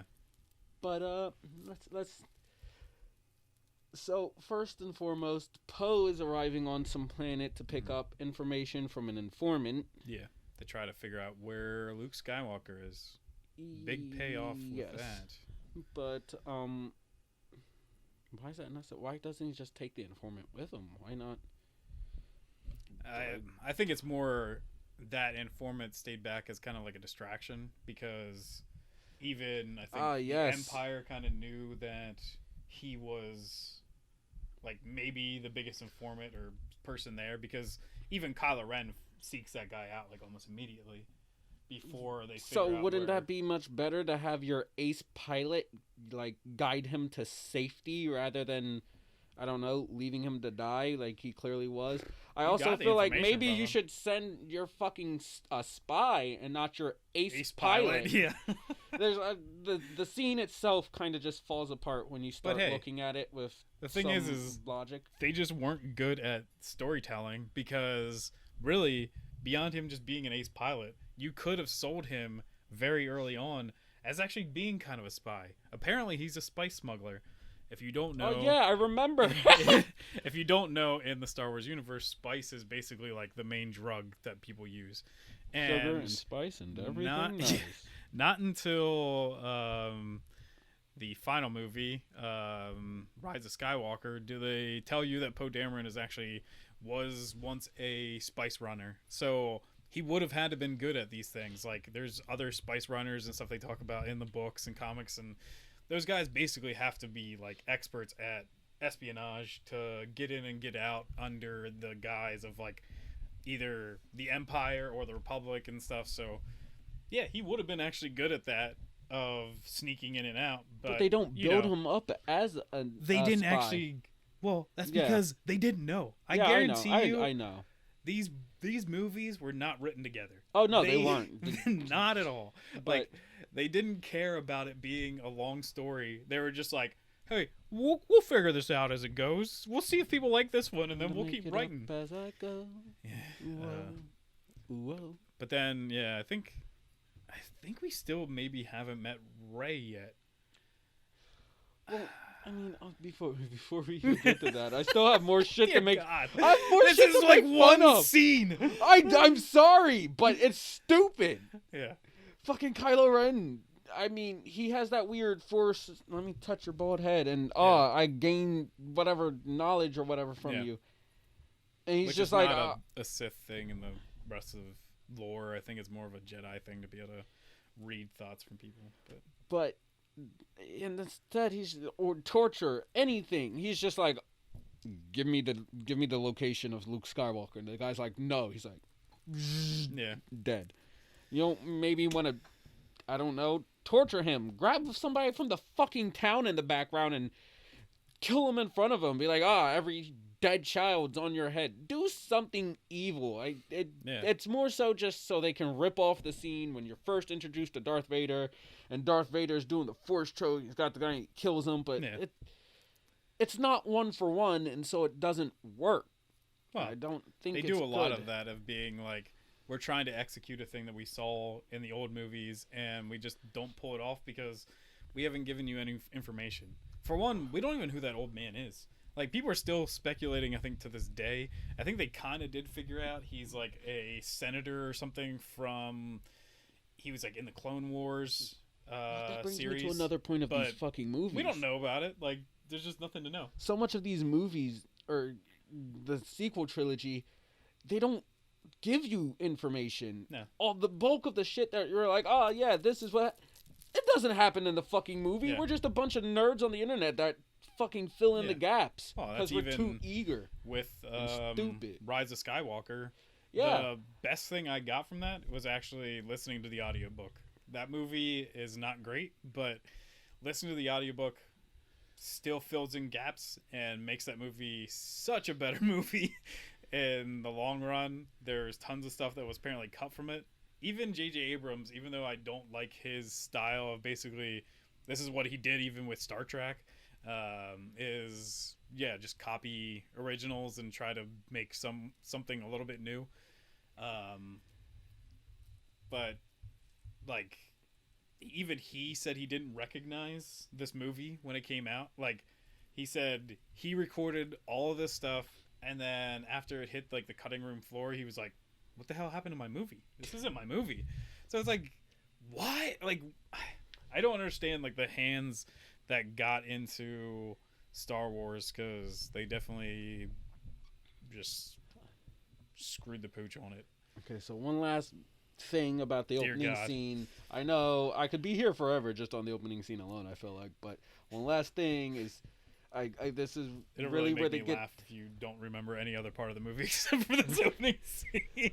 So I feel like this is where they try and introduce a bit of like that Marvel comedy of we can be funny even though the moment doesn't call for it, because Kylo Ren kills your senator, counselor, whatever the fucking nigga was. Kylo cuts him down, dead. Don't fuck with me.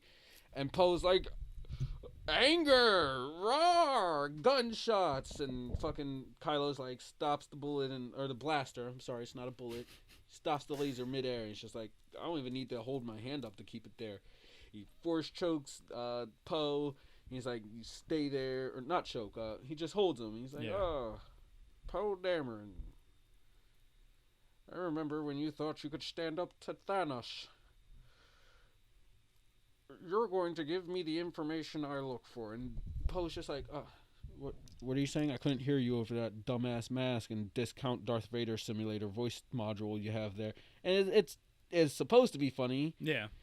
But it doesn't fit the moment. It doesn't even fit the emotions Poe should be feeling at the moment. Like, and Poe Dameron was supposed to basically be Han Solo, and he missed the mark pretty bad.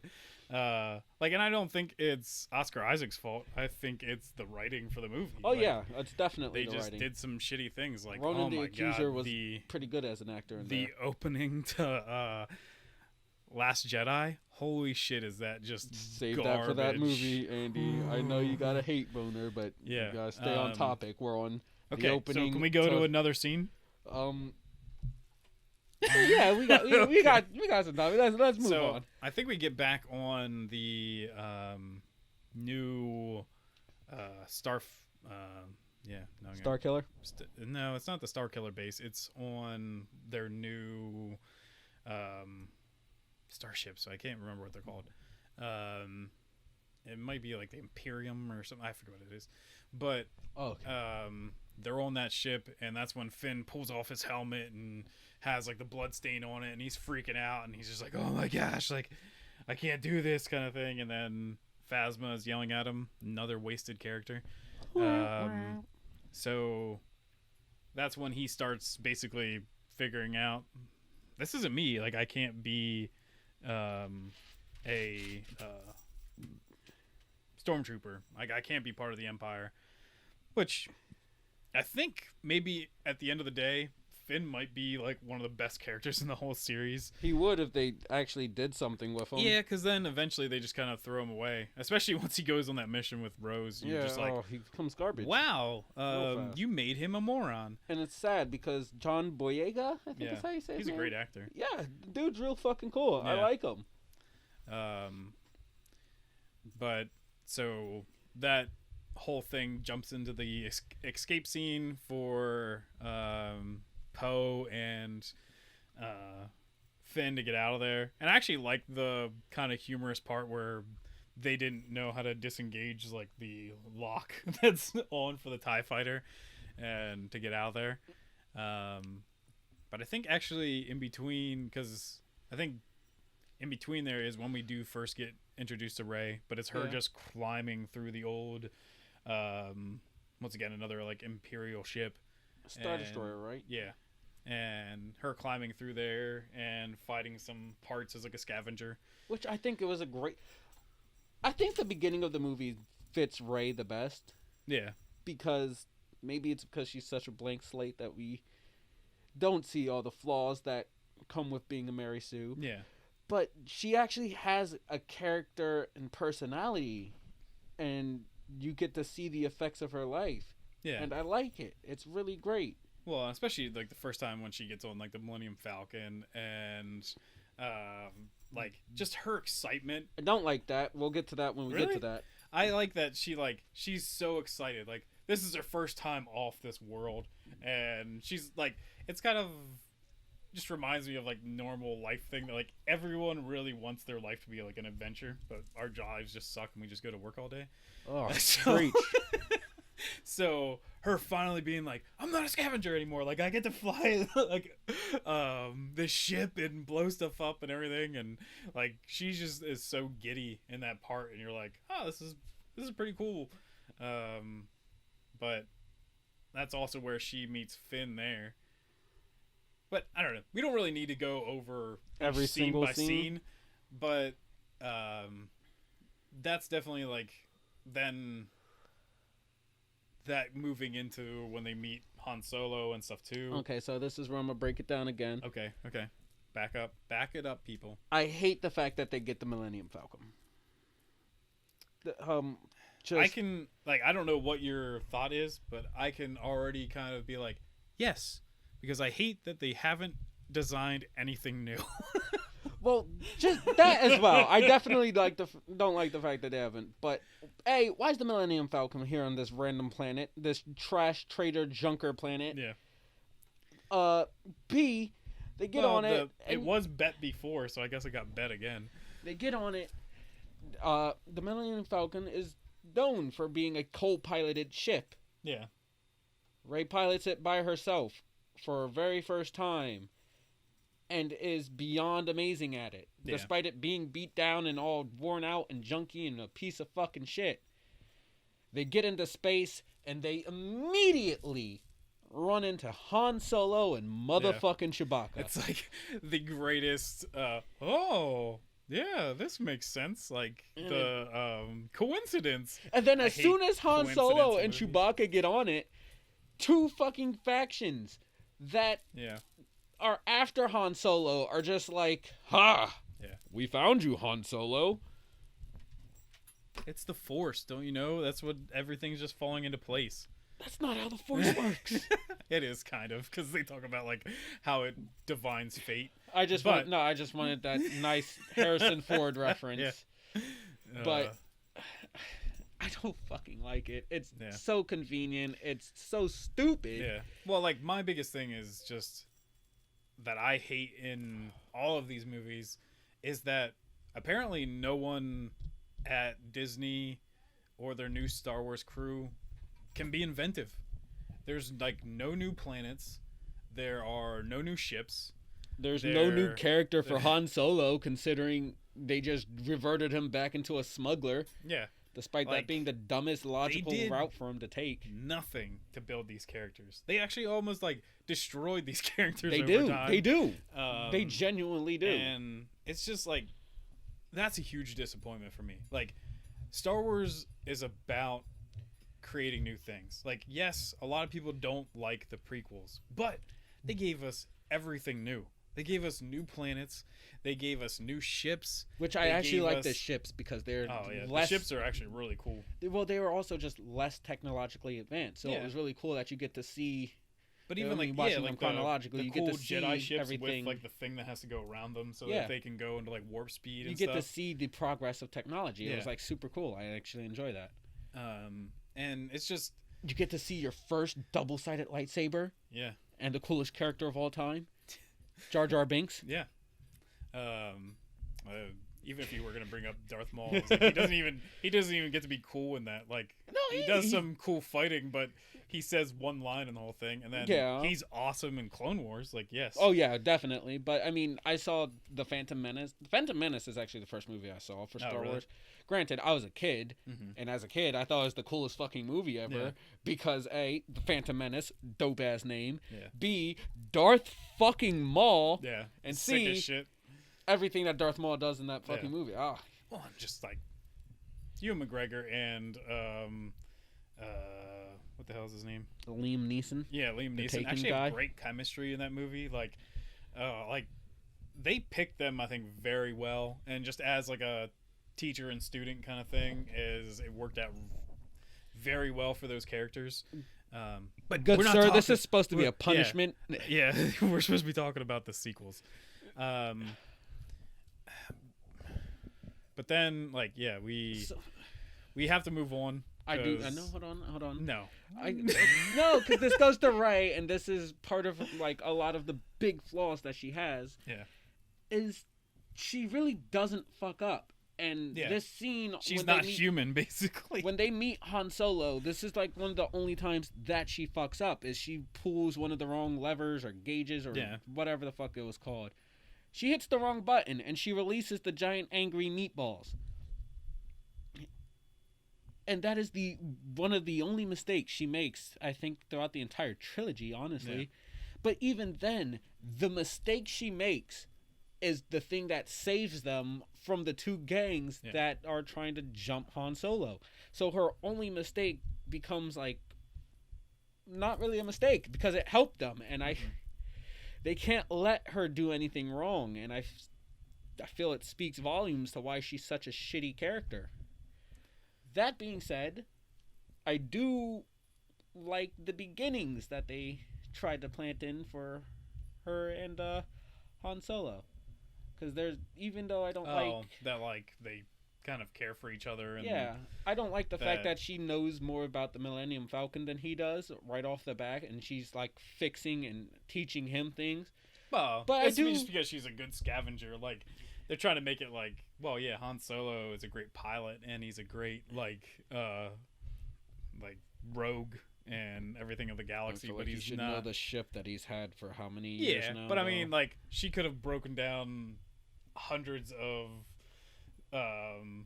these like freighter kind of ships, because it's like a freighter. It's not supposed to be an actual like ship for combat. So she could have broken down like tons of those ships and known how to work on them and stuff. So, and when Han's like, what button do I want to push? And she's like, yes, that button over there. That's completely piloting, not a technological thing. But anyway, I like the fact that every time she fixes it, and they will yell at you if you push the wrong button. I like the fact that every time she fixes or does something, I might not like the fact that she can do it, but every time she does, she pauses and she looks at Han, and she's very giddy. She's like a puppy. Yeah. I like the fact that you can see she doesn't have any parents, so she's seeking like this parental figure, approval from Han. So I really like that as her character. And when he gives her like the blaster for the first time and everything, and she's just like, and she's amazing at it already. Yeah. I also like when they land on that planet, the fact that she's like, oh my god, it's green! Yeah. There's so much grass! Wowie! Yeah. We might as well get into that part. Discount Yoda? I like that lady. She's kind of like one of the few characters I do kind of like in that thing. Why? Because she's like fun old lady kind of thing. And we haven't really had a fun old lady in, like... She's like kind and stuff, and I just dig that. She's kind. Yeah. So is Rey. No. She's actually kind of garbage, actually. Like, Rey's she's kind. a jerk to a lot of people. Rey's kind. She didn't sell BB-8 off. Yeah, but she's also like a jerk to her friends almost all the time. Well, I guess that would be going into like other movies, but she pushes away her friends constantly, and she's not like a good person. She gave up her own hopes to save the galaxy. Her own hopes? Yeah, staying back on that trash-ass desert planet to see her parents. That would have been great. That was her only... I mean, even in the canteen, she's like, I gotta go home so I can wait for my mom and dad. They say I gotta be inside by 12. I didn't believe that at all. That's kind of like a dumb thing. Oh, it is. But, I mean, she's nice. She's kind. She's virtuous. No, not like that old lady. I didn't like the old lady. I do. But I also don't like the fact that she has Anakin Skywalker's lightsaber. Well, and then on top of that is that she... Like, that scene means nothing. Like... that, like, her... You do realize that ting, ting, ting, ting, ting, ting, ting is going to be on the podcast the whole entire time. It's been going off this entire time, so... But that, like, the whole scene with her getting the lightsaber and seeing all of that stuff, Rey never does that, like, again. And that's actually, like, a really high-end, like, force ability, is, like, sensing feeling off of objects. And she does it once, like, the whole entire series. By accident. Yeah. And it's like, so really she doesn't have that ability. Like, it's just some dumb thing that they added in for like 5 seconds. Because also, guess what? Like, the other thing that everyone was like, hey, she must be related to the Skywalkers or something. That's why she actually has a connection to it. Hey, guess what? She doesn't. Like, it's dumb. I mean, like, technically she does, because isn't Palpatine the man who made Anakin out of midichlorians or whatever, and that's why he's the chosen one originally, or something like that? I don't know that one. I don't know if that's like extra. I could have swore there's some lore or something, but somebody said that like Palpatine helped make Anakin, because that's why he has like so much midichlorians and is so great with the Force and everything. Pretty sure he's supposed to be just like an immaculate conception, like. Well, yeah, he was the reason behind that, or something like that. That doesn't make any sense because it's not immaculate. God was needed for the immaculate conception. He's God. And Palpatine isn't? No, he's just Palpatine. Yeah, let Palpatine. What is he known for? His bony fingers being pointed out. What is God known for? That picture where he's like, touch my finger. Yeah, but that's a strong finger. Yeah, and Palpatine's finger is pretty fucking strong. How many people did I don't think we care anymore because we're getting way too off topic. This is just getting bad. So let's just give our like thoughts of this movie because no, we got this. Yeah, sure. The first scene in the movie. Oh dear God. All right, so really, then I just think it's like once you rewatch it, once you see it as what it is, it's just a copy of the first movie. But it's literally, for some reason, out of nowhere, this new order that should have zero money because, hey, if you read books of what the original Star Wars stuff was, basically the Empire gets destroyed because after that, they have no backing. The Senate, everything. They don't give money to the Republic, to the Empire to keep going. So then the Resistance basically just becomes the thing in the galaxy with Luke creating his new Jedi Order. But somehow this thing off of this failed order, or this failed empire, the new order, somehow has billions and billions of dollars or credits so that they can build a gigantic space station, continue to have tons and tons of weapons, and you're like, where the hell did this all come from? Kylo Ren's college fund. Now you have an even bigger weapon than even the Death Star was, and it's like, that doesn't make a single fucking sense at all. Like, you're coming off of a thing that got destroyed. Like, it's been like 30 some years since the Empire fell. Like, how does this happen? Like, nobody's backing it up. They clearly even tell you that the Senate and everything isn't backing them anymore. So where do they come up with all this? Like, it makes no sense at all. Like, all their weapons, everything should be like run down. Like, the Mandalorian does a great job of being like, hey, here's what's left over of the Empire. They have nothing. All the stormtroopers' armor and stuff is dilapidated. But apparently, somehow, the New Order gets established. Because the Force, Andy. Yeah. And that's how it works. It's so, like... strong light, strong dark arises to meet it. Like, nobody thought. That's the problem. Like, they just said, how can we make another Death Star? How can we make the exact same movie? And they thought of no way to make it happen. They just were like, okay, here's a story. Nothing's going to make any sense. We already made everything else not canon, so let's just make something else that doesn't give a shit about even the movies that were before this. And the thing is, I feel like you could have made a super interesting Star Wars movie with, well, I'm going to keep calling it the First Order since that's what it is, or the New Order or whatever. Yeah. But I feel like making a movie where the First Order is starting to rise and ascend to power, not quite as political as the prequel trilogy, but you get to watch them rise and build up this dark threat that throughout the movies flourishes. Well, it doesn't even need to be that. It could have literally just been... I know. It could have been just a new Sith and his new Padawan, which could have been Kylo Ren. Who cares? I don't care if he's a fanboy and he was stolen from his parents, basically. It's more just, why did this exist? It makes no sense in, like, the whole line of what these characters are. Like, really, like, Leia should be running, like, the whole galaxy by now. Like, that should be more of what has happened. Han Solo shouldn't be a fucking smuggler. Yeah.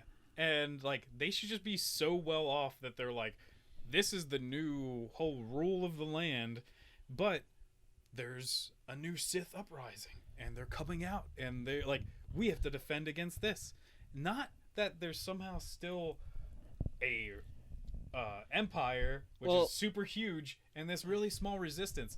The whole galaxy was now behind them. This makes no sense. I only say that as my suggestion because, as we briefly touched on, Hollywood's out of new ideas, Yeah. and Star Wars is simply recycling old ideas. So, the Empire versus the Resistance. But I feel like that would be a much better way of framing that dichotomy. Yeah. Well, and also I don't know why even the new rebels couldn't be rebels. They had to be resistance. That makes no sense to me too. Like, why did they rebrand?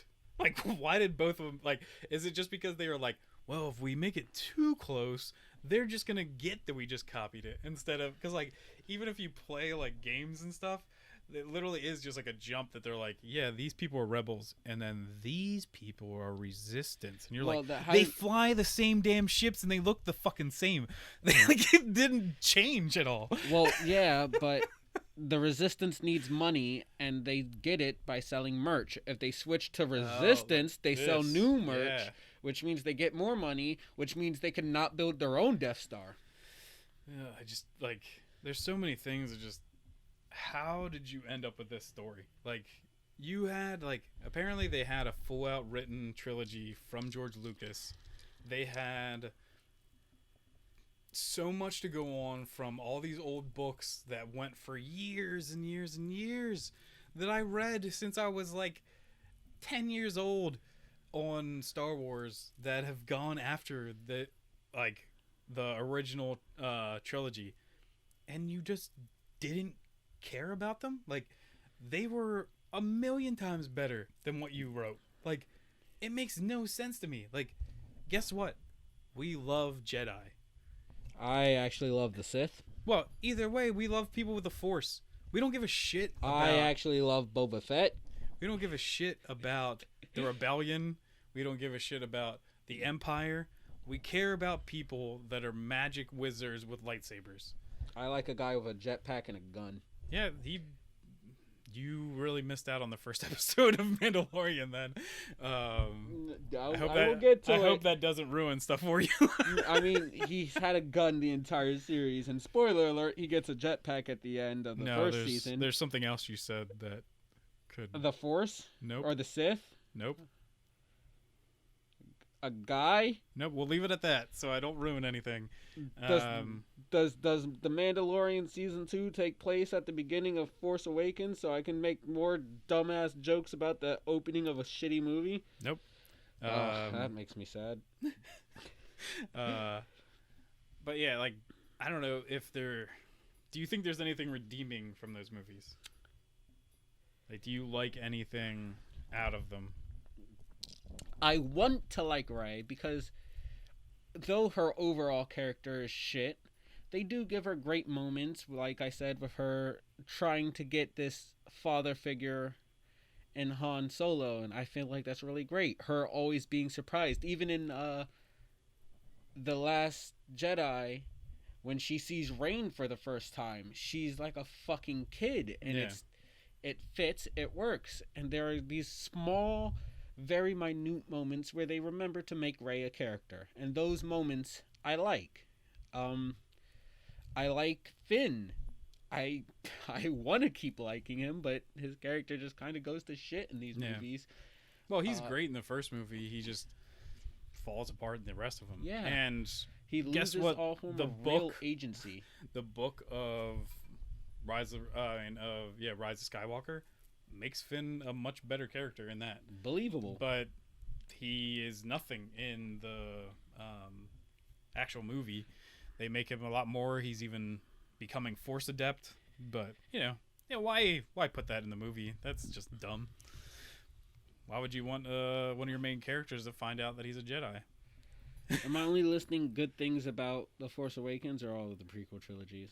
No, not the prequels, the sequels. Or the sequel trilogy. Just I guess because we'll talk about... I'll get mad again and talk about the... especially Last Jedi. Oh, that's a whole video in of itself. But, I definitely don't think they've had enough of Ronan the Accuser in this movie. He was in the beginning, he gave a man a jacket, and he disappeared for the rest of it. And that sucks. Yeah. His character is honestly...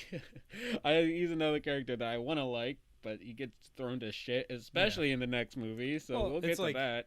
It's like they wanted to pay too much homage to the like originals, like Han Solo and stuff, that they actually didn't spend time on their new characters, and that's why even when like they keep going with the series, and they're just like, especially before even the movies came out, when they're just like, hey, we're gonna have a new character, here's what she looks like, and here's Rose, and then when they're like, here's another new character for like Rise of Skywalker, and it's like that girl that was once also like a stormtrooper, and you're like, you don't build up even the characters you have now, so why the fuck would I give a shit? Like, you just don't try.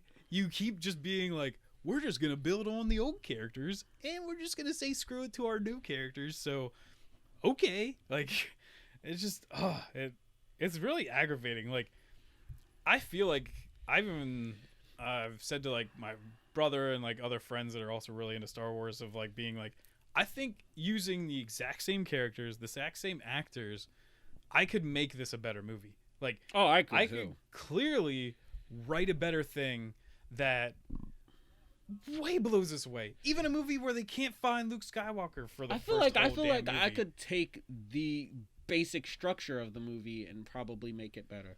I don't know. There's a lot of just dumb. Like, there is. There's no way I want a new order. Like, that is literally to me the dumbest, or like the First Order or whatever. First. Yeah, I don't want them in this. Like, it just makes no sense. I don't want a Death Star. I don't want a new Empire. That makes no sense with a group of people with no funding and like nothing going on. Like, it makes no sense to me. And I just like, because even like the Empire was technically built off the back of like the Clone Wars, so it's like you're getting diminishing returns at the point, like especially that point. Like, you have nothing going on. And then I love too that like the Resistance still has the same dumb ships that weren't meant really for war, and you're like, you had 30 years, like. How does that not make any sense? Ugh, it just makes me mad. I'm sorry. So, hold on. I got one more thing I got to bring up for this. Back to the beginning of the movie, because where else should we ever start? Why the fuck was Finn in that mission in the first place? Could have been his first mission. They later established that he's a janitor. Why the fuck do they need a janitor out here on this mission? Oh, yeah. What use would he be? What use is he? Why is he here? Why do I feel like they just... Yeah, why would they even roll him into a combat mission? Yeah, of any sort. Why would they... Yeah. And also, like, maybe if these were still clones, you could argue, oh, we got too many clones. We got an abundance of clones. We'll make one a fucking janitor or whatever. But, no, there's no clones anymore. These are kidnapped children that you're brainwashing and programming into being... Clones didn't even make it into the original trilogy because they already got rid of them. But these are children that you're kidnapping and brainwashing to be your new stormtroopers. Yeah. And y'all niggas really need to kidnap and brainwash people to clean your toilets? Yeah. It's like, you could have just paid him. Like, he didn't need to hold a blaster. Because apparently there's other people like mechanics and stuff that aren't in suits. Because that's like even the guy that in the, third movie that gives them information then gets his head cut off. He's like a mechanic and he gets his head cut off or whatever. And he's definitely like a weird alien dude. So, yeah, but the guy that runs the trash compactor, he gets to go on a mission. I never thought about that. You're right. That is stupid as hell. I feel like... Oh, man. And I don't know how I want to feel about that. Like, you could use it to show why he's inept at a lot of moments when he is inept. And sometimes he proves pretty good. Yeah. And you can also go, oh, well, all of their people are trained. Even the ones that need to scrub toilets for whatever reason. But the more I think about it, I'm pretty sure it was a much more darker route for him of, being a stormtrooper, going against it, and kind of having to live with that. But this being a Disney movie, they couldn't go full dark, gritting, brooding material. So they're like, Finn's actually not that bad. He hasn't killed anybody. He's been cleaning toilets the entire time. Also, this could be... I could wait until we talk about Rise of Skywalker, but in the book, they basically kind of allude to the whole reason he could break his like training or like his programming is because he was Force adept. So that also means all the people that they meet on that planet are also probably Force adept. Doesn't much matter because they'll never come back to that. I just thought he got sick and tired of cleaning toilets and it fucking broke him out of whatever. No, there's actually meaning to things, but they just don't put that in the movies because that takes too much work, I guess. I kind of like my idea better, though. Yeah.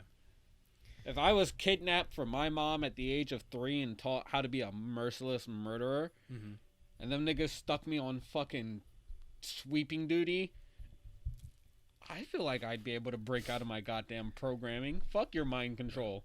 This is bullshit. Yeah. But I think in the wrap-up of this, and I might actually make just a separate video just for myself, just being like, well, because my biggest thing isn't that, like, I just hate these movies, is that because of how people have talked about it or anything, if an actual Star Wars fan like myself hates on these movies, we're just treated as like a lumped together thing that's like, oh, all of you Star Wars fans are just volatile and you just hate anything they put out. I'm gonna let you know, especially the ones that have women as main characters or powerful. And that's not true. There's a lot of cool stuff, especially in the Old Republic with women. Ahsoka it's Tano, awesome. Asajj Ventress. But like, my biggest thing is, you're also saying that like the past 30 years of my life are just a complete fucking waste. I've been like, I'm not one of the people that hated the prequels because I was also a child when they came out. I loved them. Even Jar Jar Binks and all that stupidity, I loved it at the time because I didn't fucking know any better. And then guess what? Because I also watched the other movies beforehand because my parents and stuff loved them. And they watched them when they were younger because they came out when I think they were getting like married. Is like, I love these movies. And then on top of that, I kept reading books over and over and over again. And you're just telling me that none of that mattered. You're telling me that like I don't matter as a fan because Disney took it over. I've been reading this shit for fucking forever and you're telling it doesn't matter. That hurts me like crazy. Like, you can't just be like, oh, well, you just don't like women, or you just don't like when they try something new. They didn't try anything new. That's my biggest point, is they phoned the shit in as much as they could. Like, Mandalorian, hopefully we'll talk about it. We love Mandalorian. Like, they did an amazing job. They care about that movie. But nobody gave a fuck about these sequel movies. They just didn't. You can't prove me they did. Like, Rian Johnson destroyed that stuff. J.J. Abrams is just a fanboy that couldn't make a good movie. Like, it hurts me so much that like they let this happen the way it did, and that also people think that I don't have a good opinion because I'm a fan of Star Wars. That's bullshit. Like, it really pisses me off. So like, that's my biggest problem with the Star Wars like fandom, is also, to me, if you're a person that probably just watched the movies and especially probably was more just big into like these new movies, I'm not gonna say a kid, but like if you're an adult and you're just like, oh, these movies are actually art, like, you're a fucking moron. And guess what? You're not a fan of anything if all you did was do that. Like, I'm not gonna call you a Marvel fan if you just watch the MCU. That doesn't make you a Marvel fan. Read some damn comics. Do something else except for just consume the easiest thing there is to consume. Like, Star Wars, I've had to read like 100 books. I've played tons of video games, and then you're just like, meh, that doesn't matter. Like, those things that made you an actual fan, that like you wanted to learn more, nah, it's not needed. That's what makes me angry. Like, if you also are out there and you call yourself a Marvel fan or a DC fan and all you've ever done is watch a movie, that's ridiculous. If you call yourself a DC fan and all you've done is watch their movies, I'm sorry. Yeah, just I apologize. But what makes me hate the Star Wars prequel trilogy, Sequel. whatever. Fuck this. I'm still hungover. No, but my main problem with these newer movies more so come from a lot of the people that try to defend them. I look at the new movies and I go, they're shit. Oh well, there's a lot of things I watch that are shit. Yeah. I like watching shit stuff, and the fact that it's shit keeps me entertained often more than things that are actually Good, properly yeah. entertaining and good. I like making fun of things and picking things apart. But my main hate for the prequel trilogy are those that try to defend it because, look, if you like the prequel trilogy, that's on you. Good for you. You like it. I'm not going to tell you you're wrong. You can like whatever the fuck you want for whatever reason you want. That's on you. But if you're trying to tell me that it's good for reasons that simply aren't true, well, you're a fucking idiot. And that's where I draw that line of you're an idiot. You can like the prequels, but if you're trying to tell me they're good because they're innovative, well, they're not. And what little innovation they do make in these movies doesn't make any sense within the realm of the movies. Within the realm, even if we cut away all of the excess lore in Star Wars and focus solely on the prequel trilogy, a lot of their own lore falls apart and crumbles in on itself. There's a lot of things that don't make sense, so much so that the movies do not function properly. And then you get to the other half that just go, well, none of it matters because it's just space wizards. Yeah. Well, that's the thing.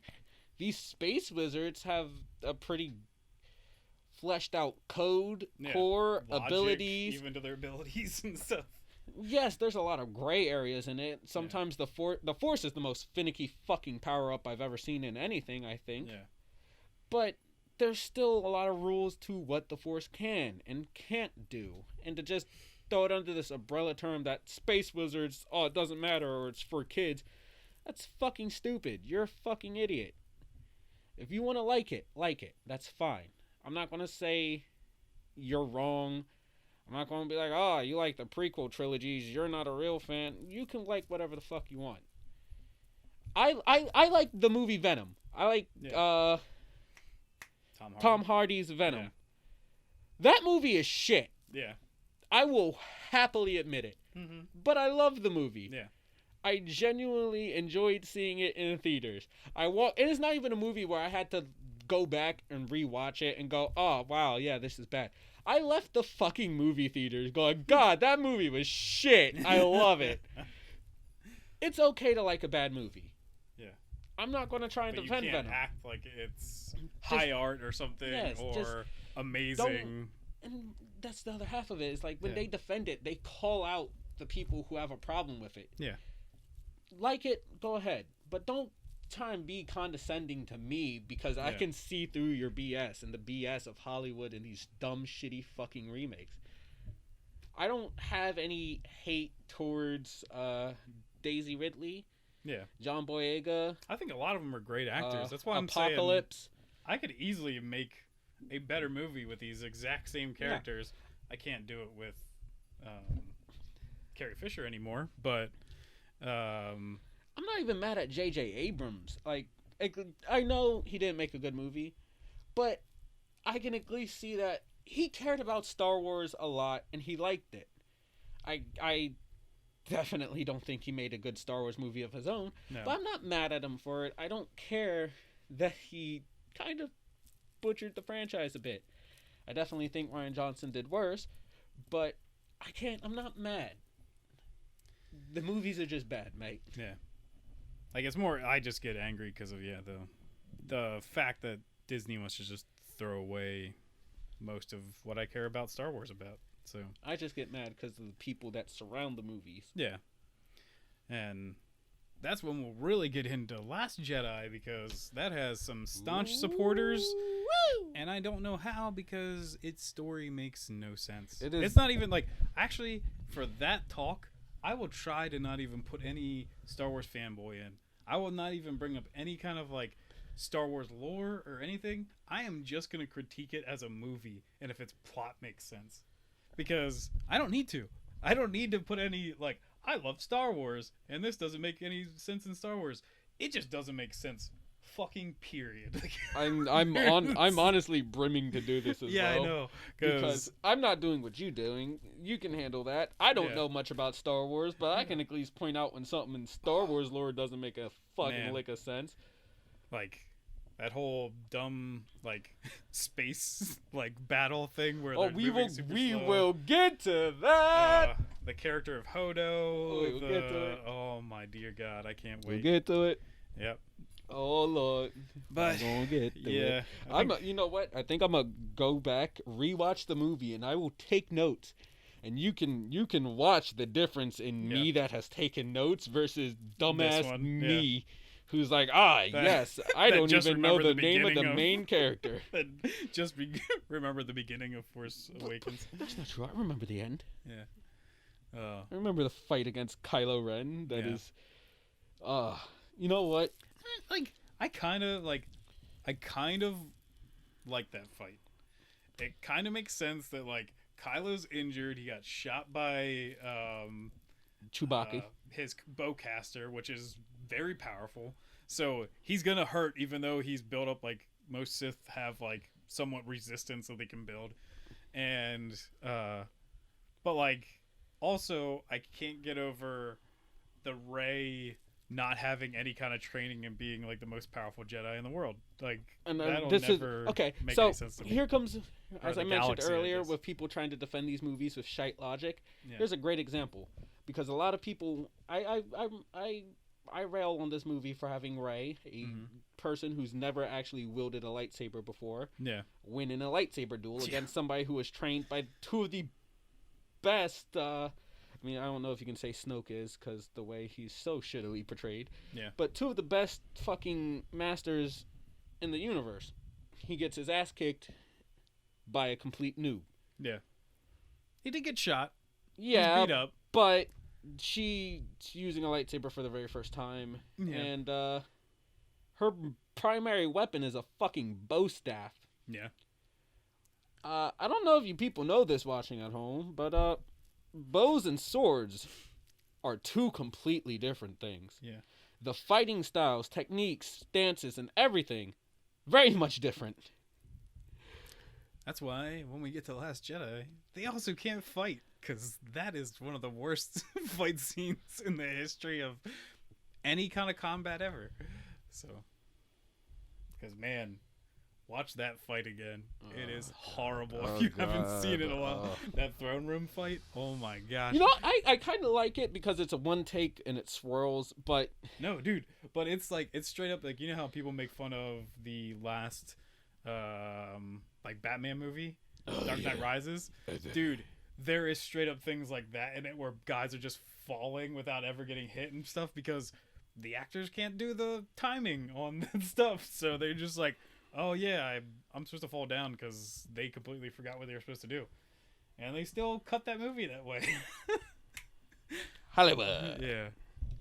All right. Well, before this goes on too long, It's already going on I think too that'll long. do it for us today.